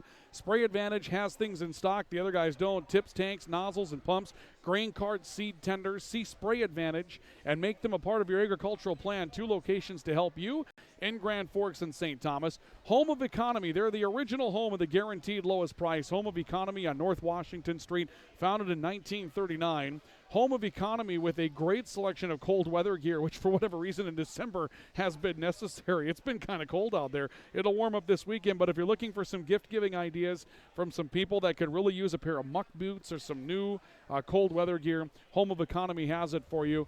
Find them on North Washington Street in Grand Forks. There's your final score tonight for those of you watching on KNOXradio.com. 3-1 final. Grand Forks Central gets the win with 2 big goals in the third period tonight. Ryan Cunningham, Kevin Fee with you here tonight on KNOXradio.com. Thank you for joining us on the video cast here this evening if you were with us for that. And Kevin, we thought we'd see a good one. We did. It was 1-1 going into the third. I thought Red River a little bit of an advantage in the second period, but then in the third, Central was just up in Red River's grill basically the entire time. Yeah, Central's speed and depth, I think, made a big difference in the third period. Braden Panzer was pretty amazing for Central. 2 top-shelf goals. And of course, Will Lawson-Body finished it off for the Knights. Scoring summary tonight looks like this. Brendan Mullen got things going for Red River. Red River had the opening lead tonight. A wrist shot from the top of the far circle made it 1-0. Assist to Mason Thingvold and Justin Wasvik. And then 2 goals back-to-back for Braden Panzer that proved to be the game winners tonight. Panzer scores in the opening period with assists from Zach Larson and Brendan McGarry. It was a bar-down, top-shelf goal, and then Panzer did it again with assists from Will Lawson-Body and also from Chase Spicer. And that made the game 2-1 at that point. A great individual play by Will Lawson-Body Jr. to cap the scoring. Loose over here in the left circle, put it on his forehand side, went slashing across the crease and just picked the spot and scored. That was the 3rd goal tonight. It was good for Central to see Lawson-Body kind of get going in that. And he took the puck way back in his own zone, gave it to Chase Spicer, got the pass back, went along the boards and just took off and beat the goaltender on the glove side. And as you heard throughout the broadcast, no Michael Coleman in the 3rd period tonight for Grand Forks Red River. May have been shaken up. That does make a difference at that point. Obviously, that's a tough situation for them to absorb. He's an outstanding freshman, and that would it's a big factor for Red River not having him in the lineup. So Red River drops it. They go to 3-2-1. Grand Forks Central improves to 5-1 overall. 15 points inside the Eastern Dakota Conference now. For Grand Forks Central, they'll take the lead in the EDC tonight over West Fargo. I think we may have the opportunity to bring you the standings here as we wrap up on the video feed tonight. You can see now these will not be updated, but Grand Forks Central will move to 15 points. They'll be in first place in the league with West Fargo at 12, idle this evening. Red River will stay at 9. Davies and Shanley remain at 9 at the end of the night as well. So a pretty nice race through the first half of the season, wrapping up in those top 5 spots in the EDC. I kind of like it. Yeah, and it's nice to see both Central and Red River doing well to start the season off.